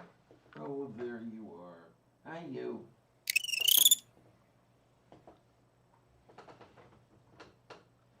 Ow. Yeah, these. You know, I keep making jokes about coughing into my microphone and giving people a computer virus. Okay, then. No one thinks it's funny. The heck's a blep? He's a might not knowing, unfortunately, because he's, what you call him, he's a might not knowing.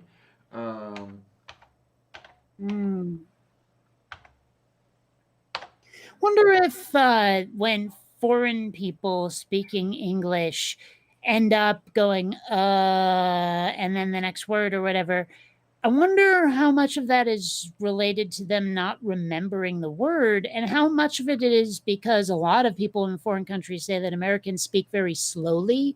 And so maybe their thoughts have outrun their words and that's why they have to go, Okay. or a combination of the above. Okay. Bleps are pets with their tongues out. Okay, I've never heard that term before.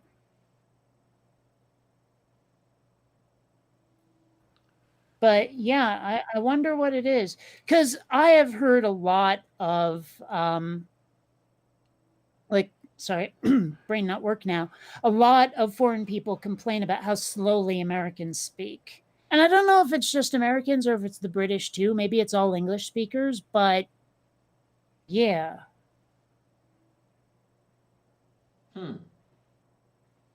Yeah, apparently bleps is a thing. I'm finding like 33 of them online, and one of them is just super, super creepy looking. Like, let me share this here. There we go.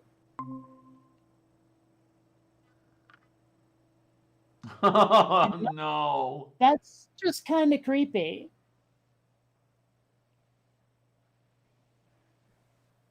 The eyes don't look right either, but that's beside the point. Yeah. They're looking kind of, out different directions there. Oh, weirdly glassy. There seems to be a reflection or something, unless that's discoloration of the iris.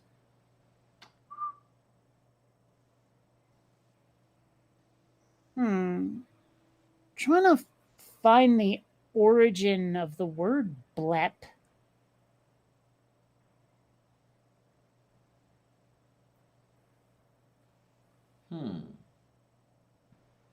Because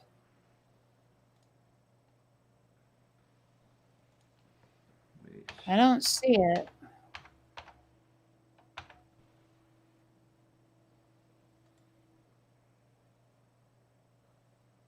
Have you ever seen a close-up of a cat's tongue? Like a really close photo? Yes, with all the The weird little Velcro spikes. Mm-hmm. The little hooked spikes. It's like no wonder it feels like sandpaper when a cat starts shredding your arm when they lick you. Yeah. Wow, some of these are hilariously funny looking. Move beef. Like, let me share this. This. There we go.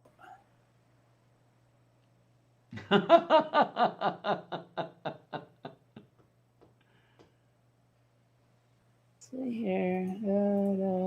And then there's this one.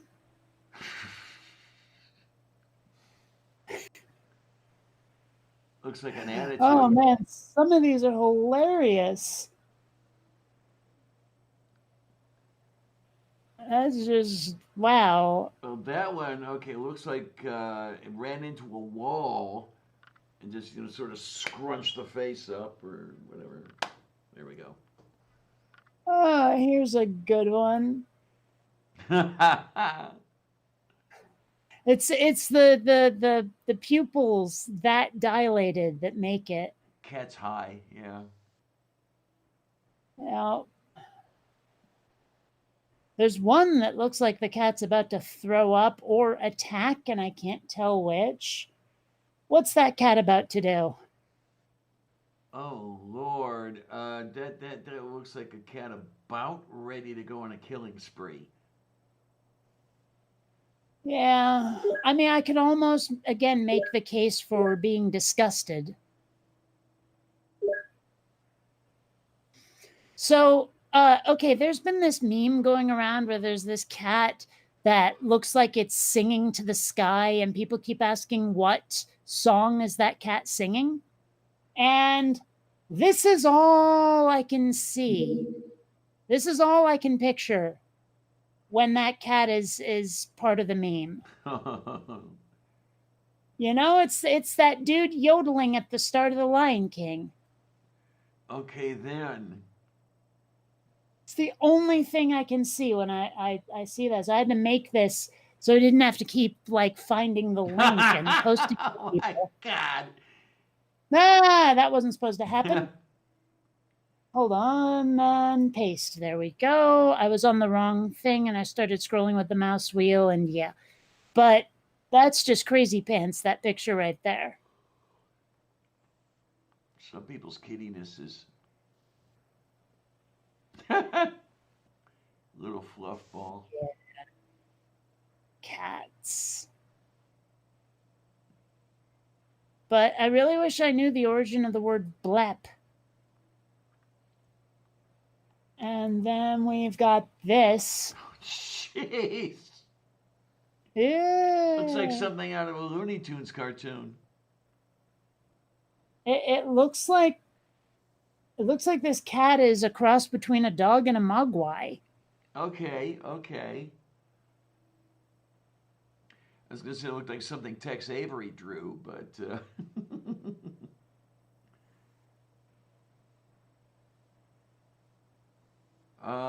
somebody's enjoying himself, whatever that cat is.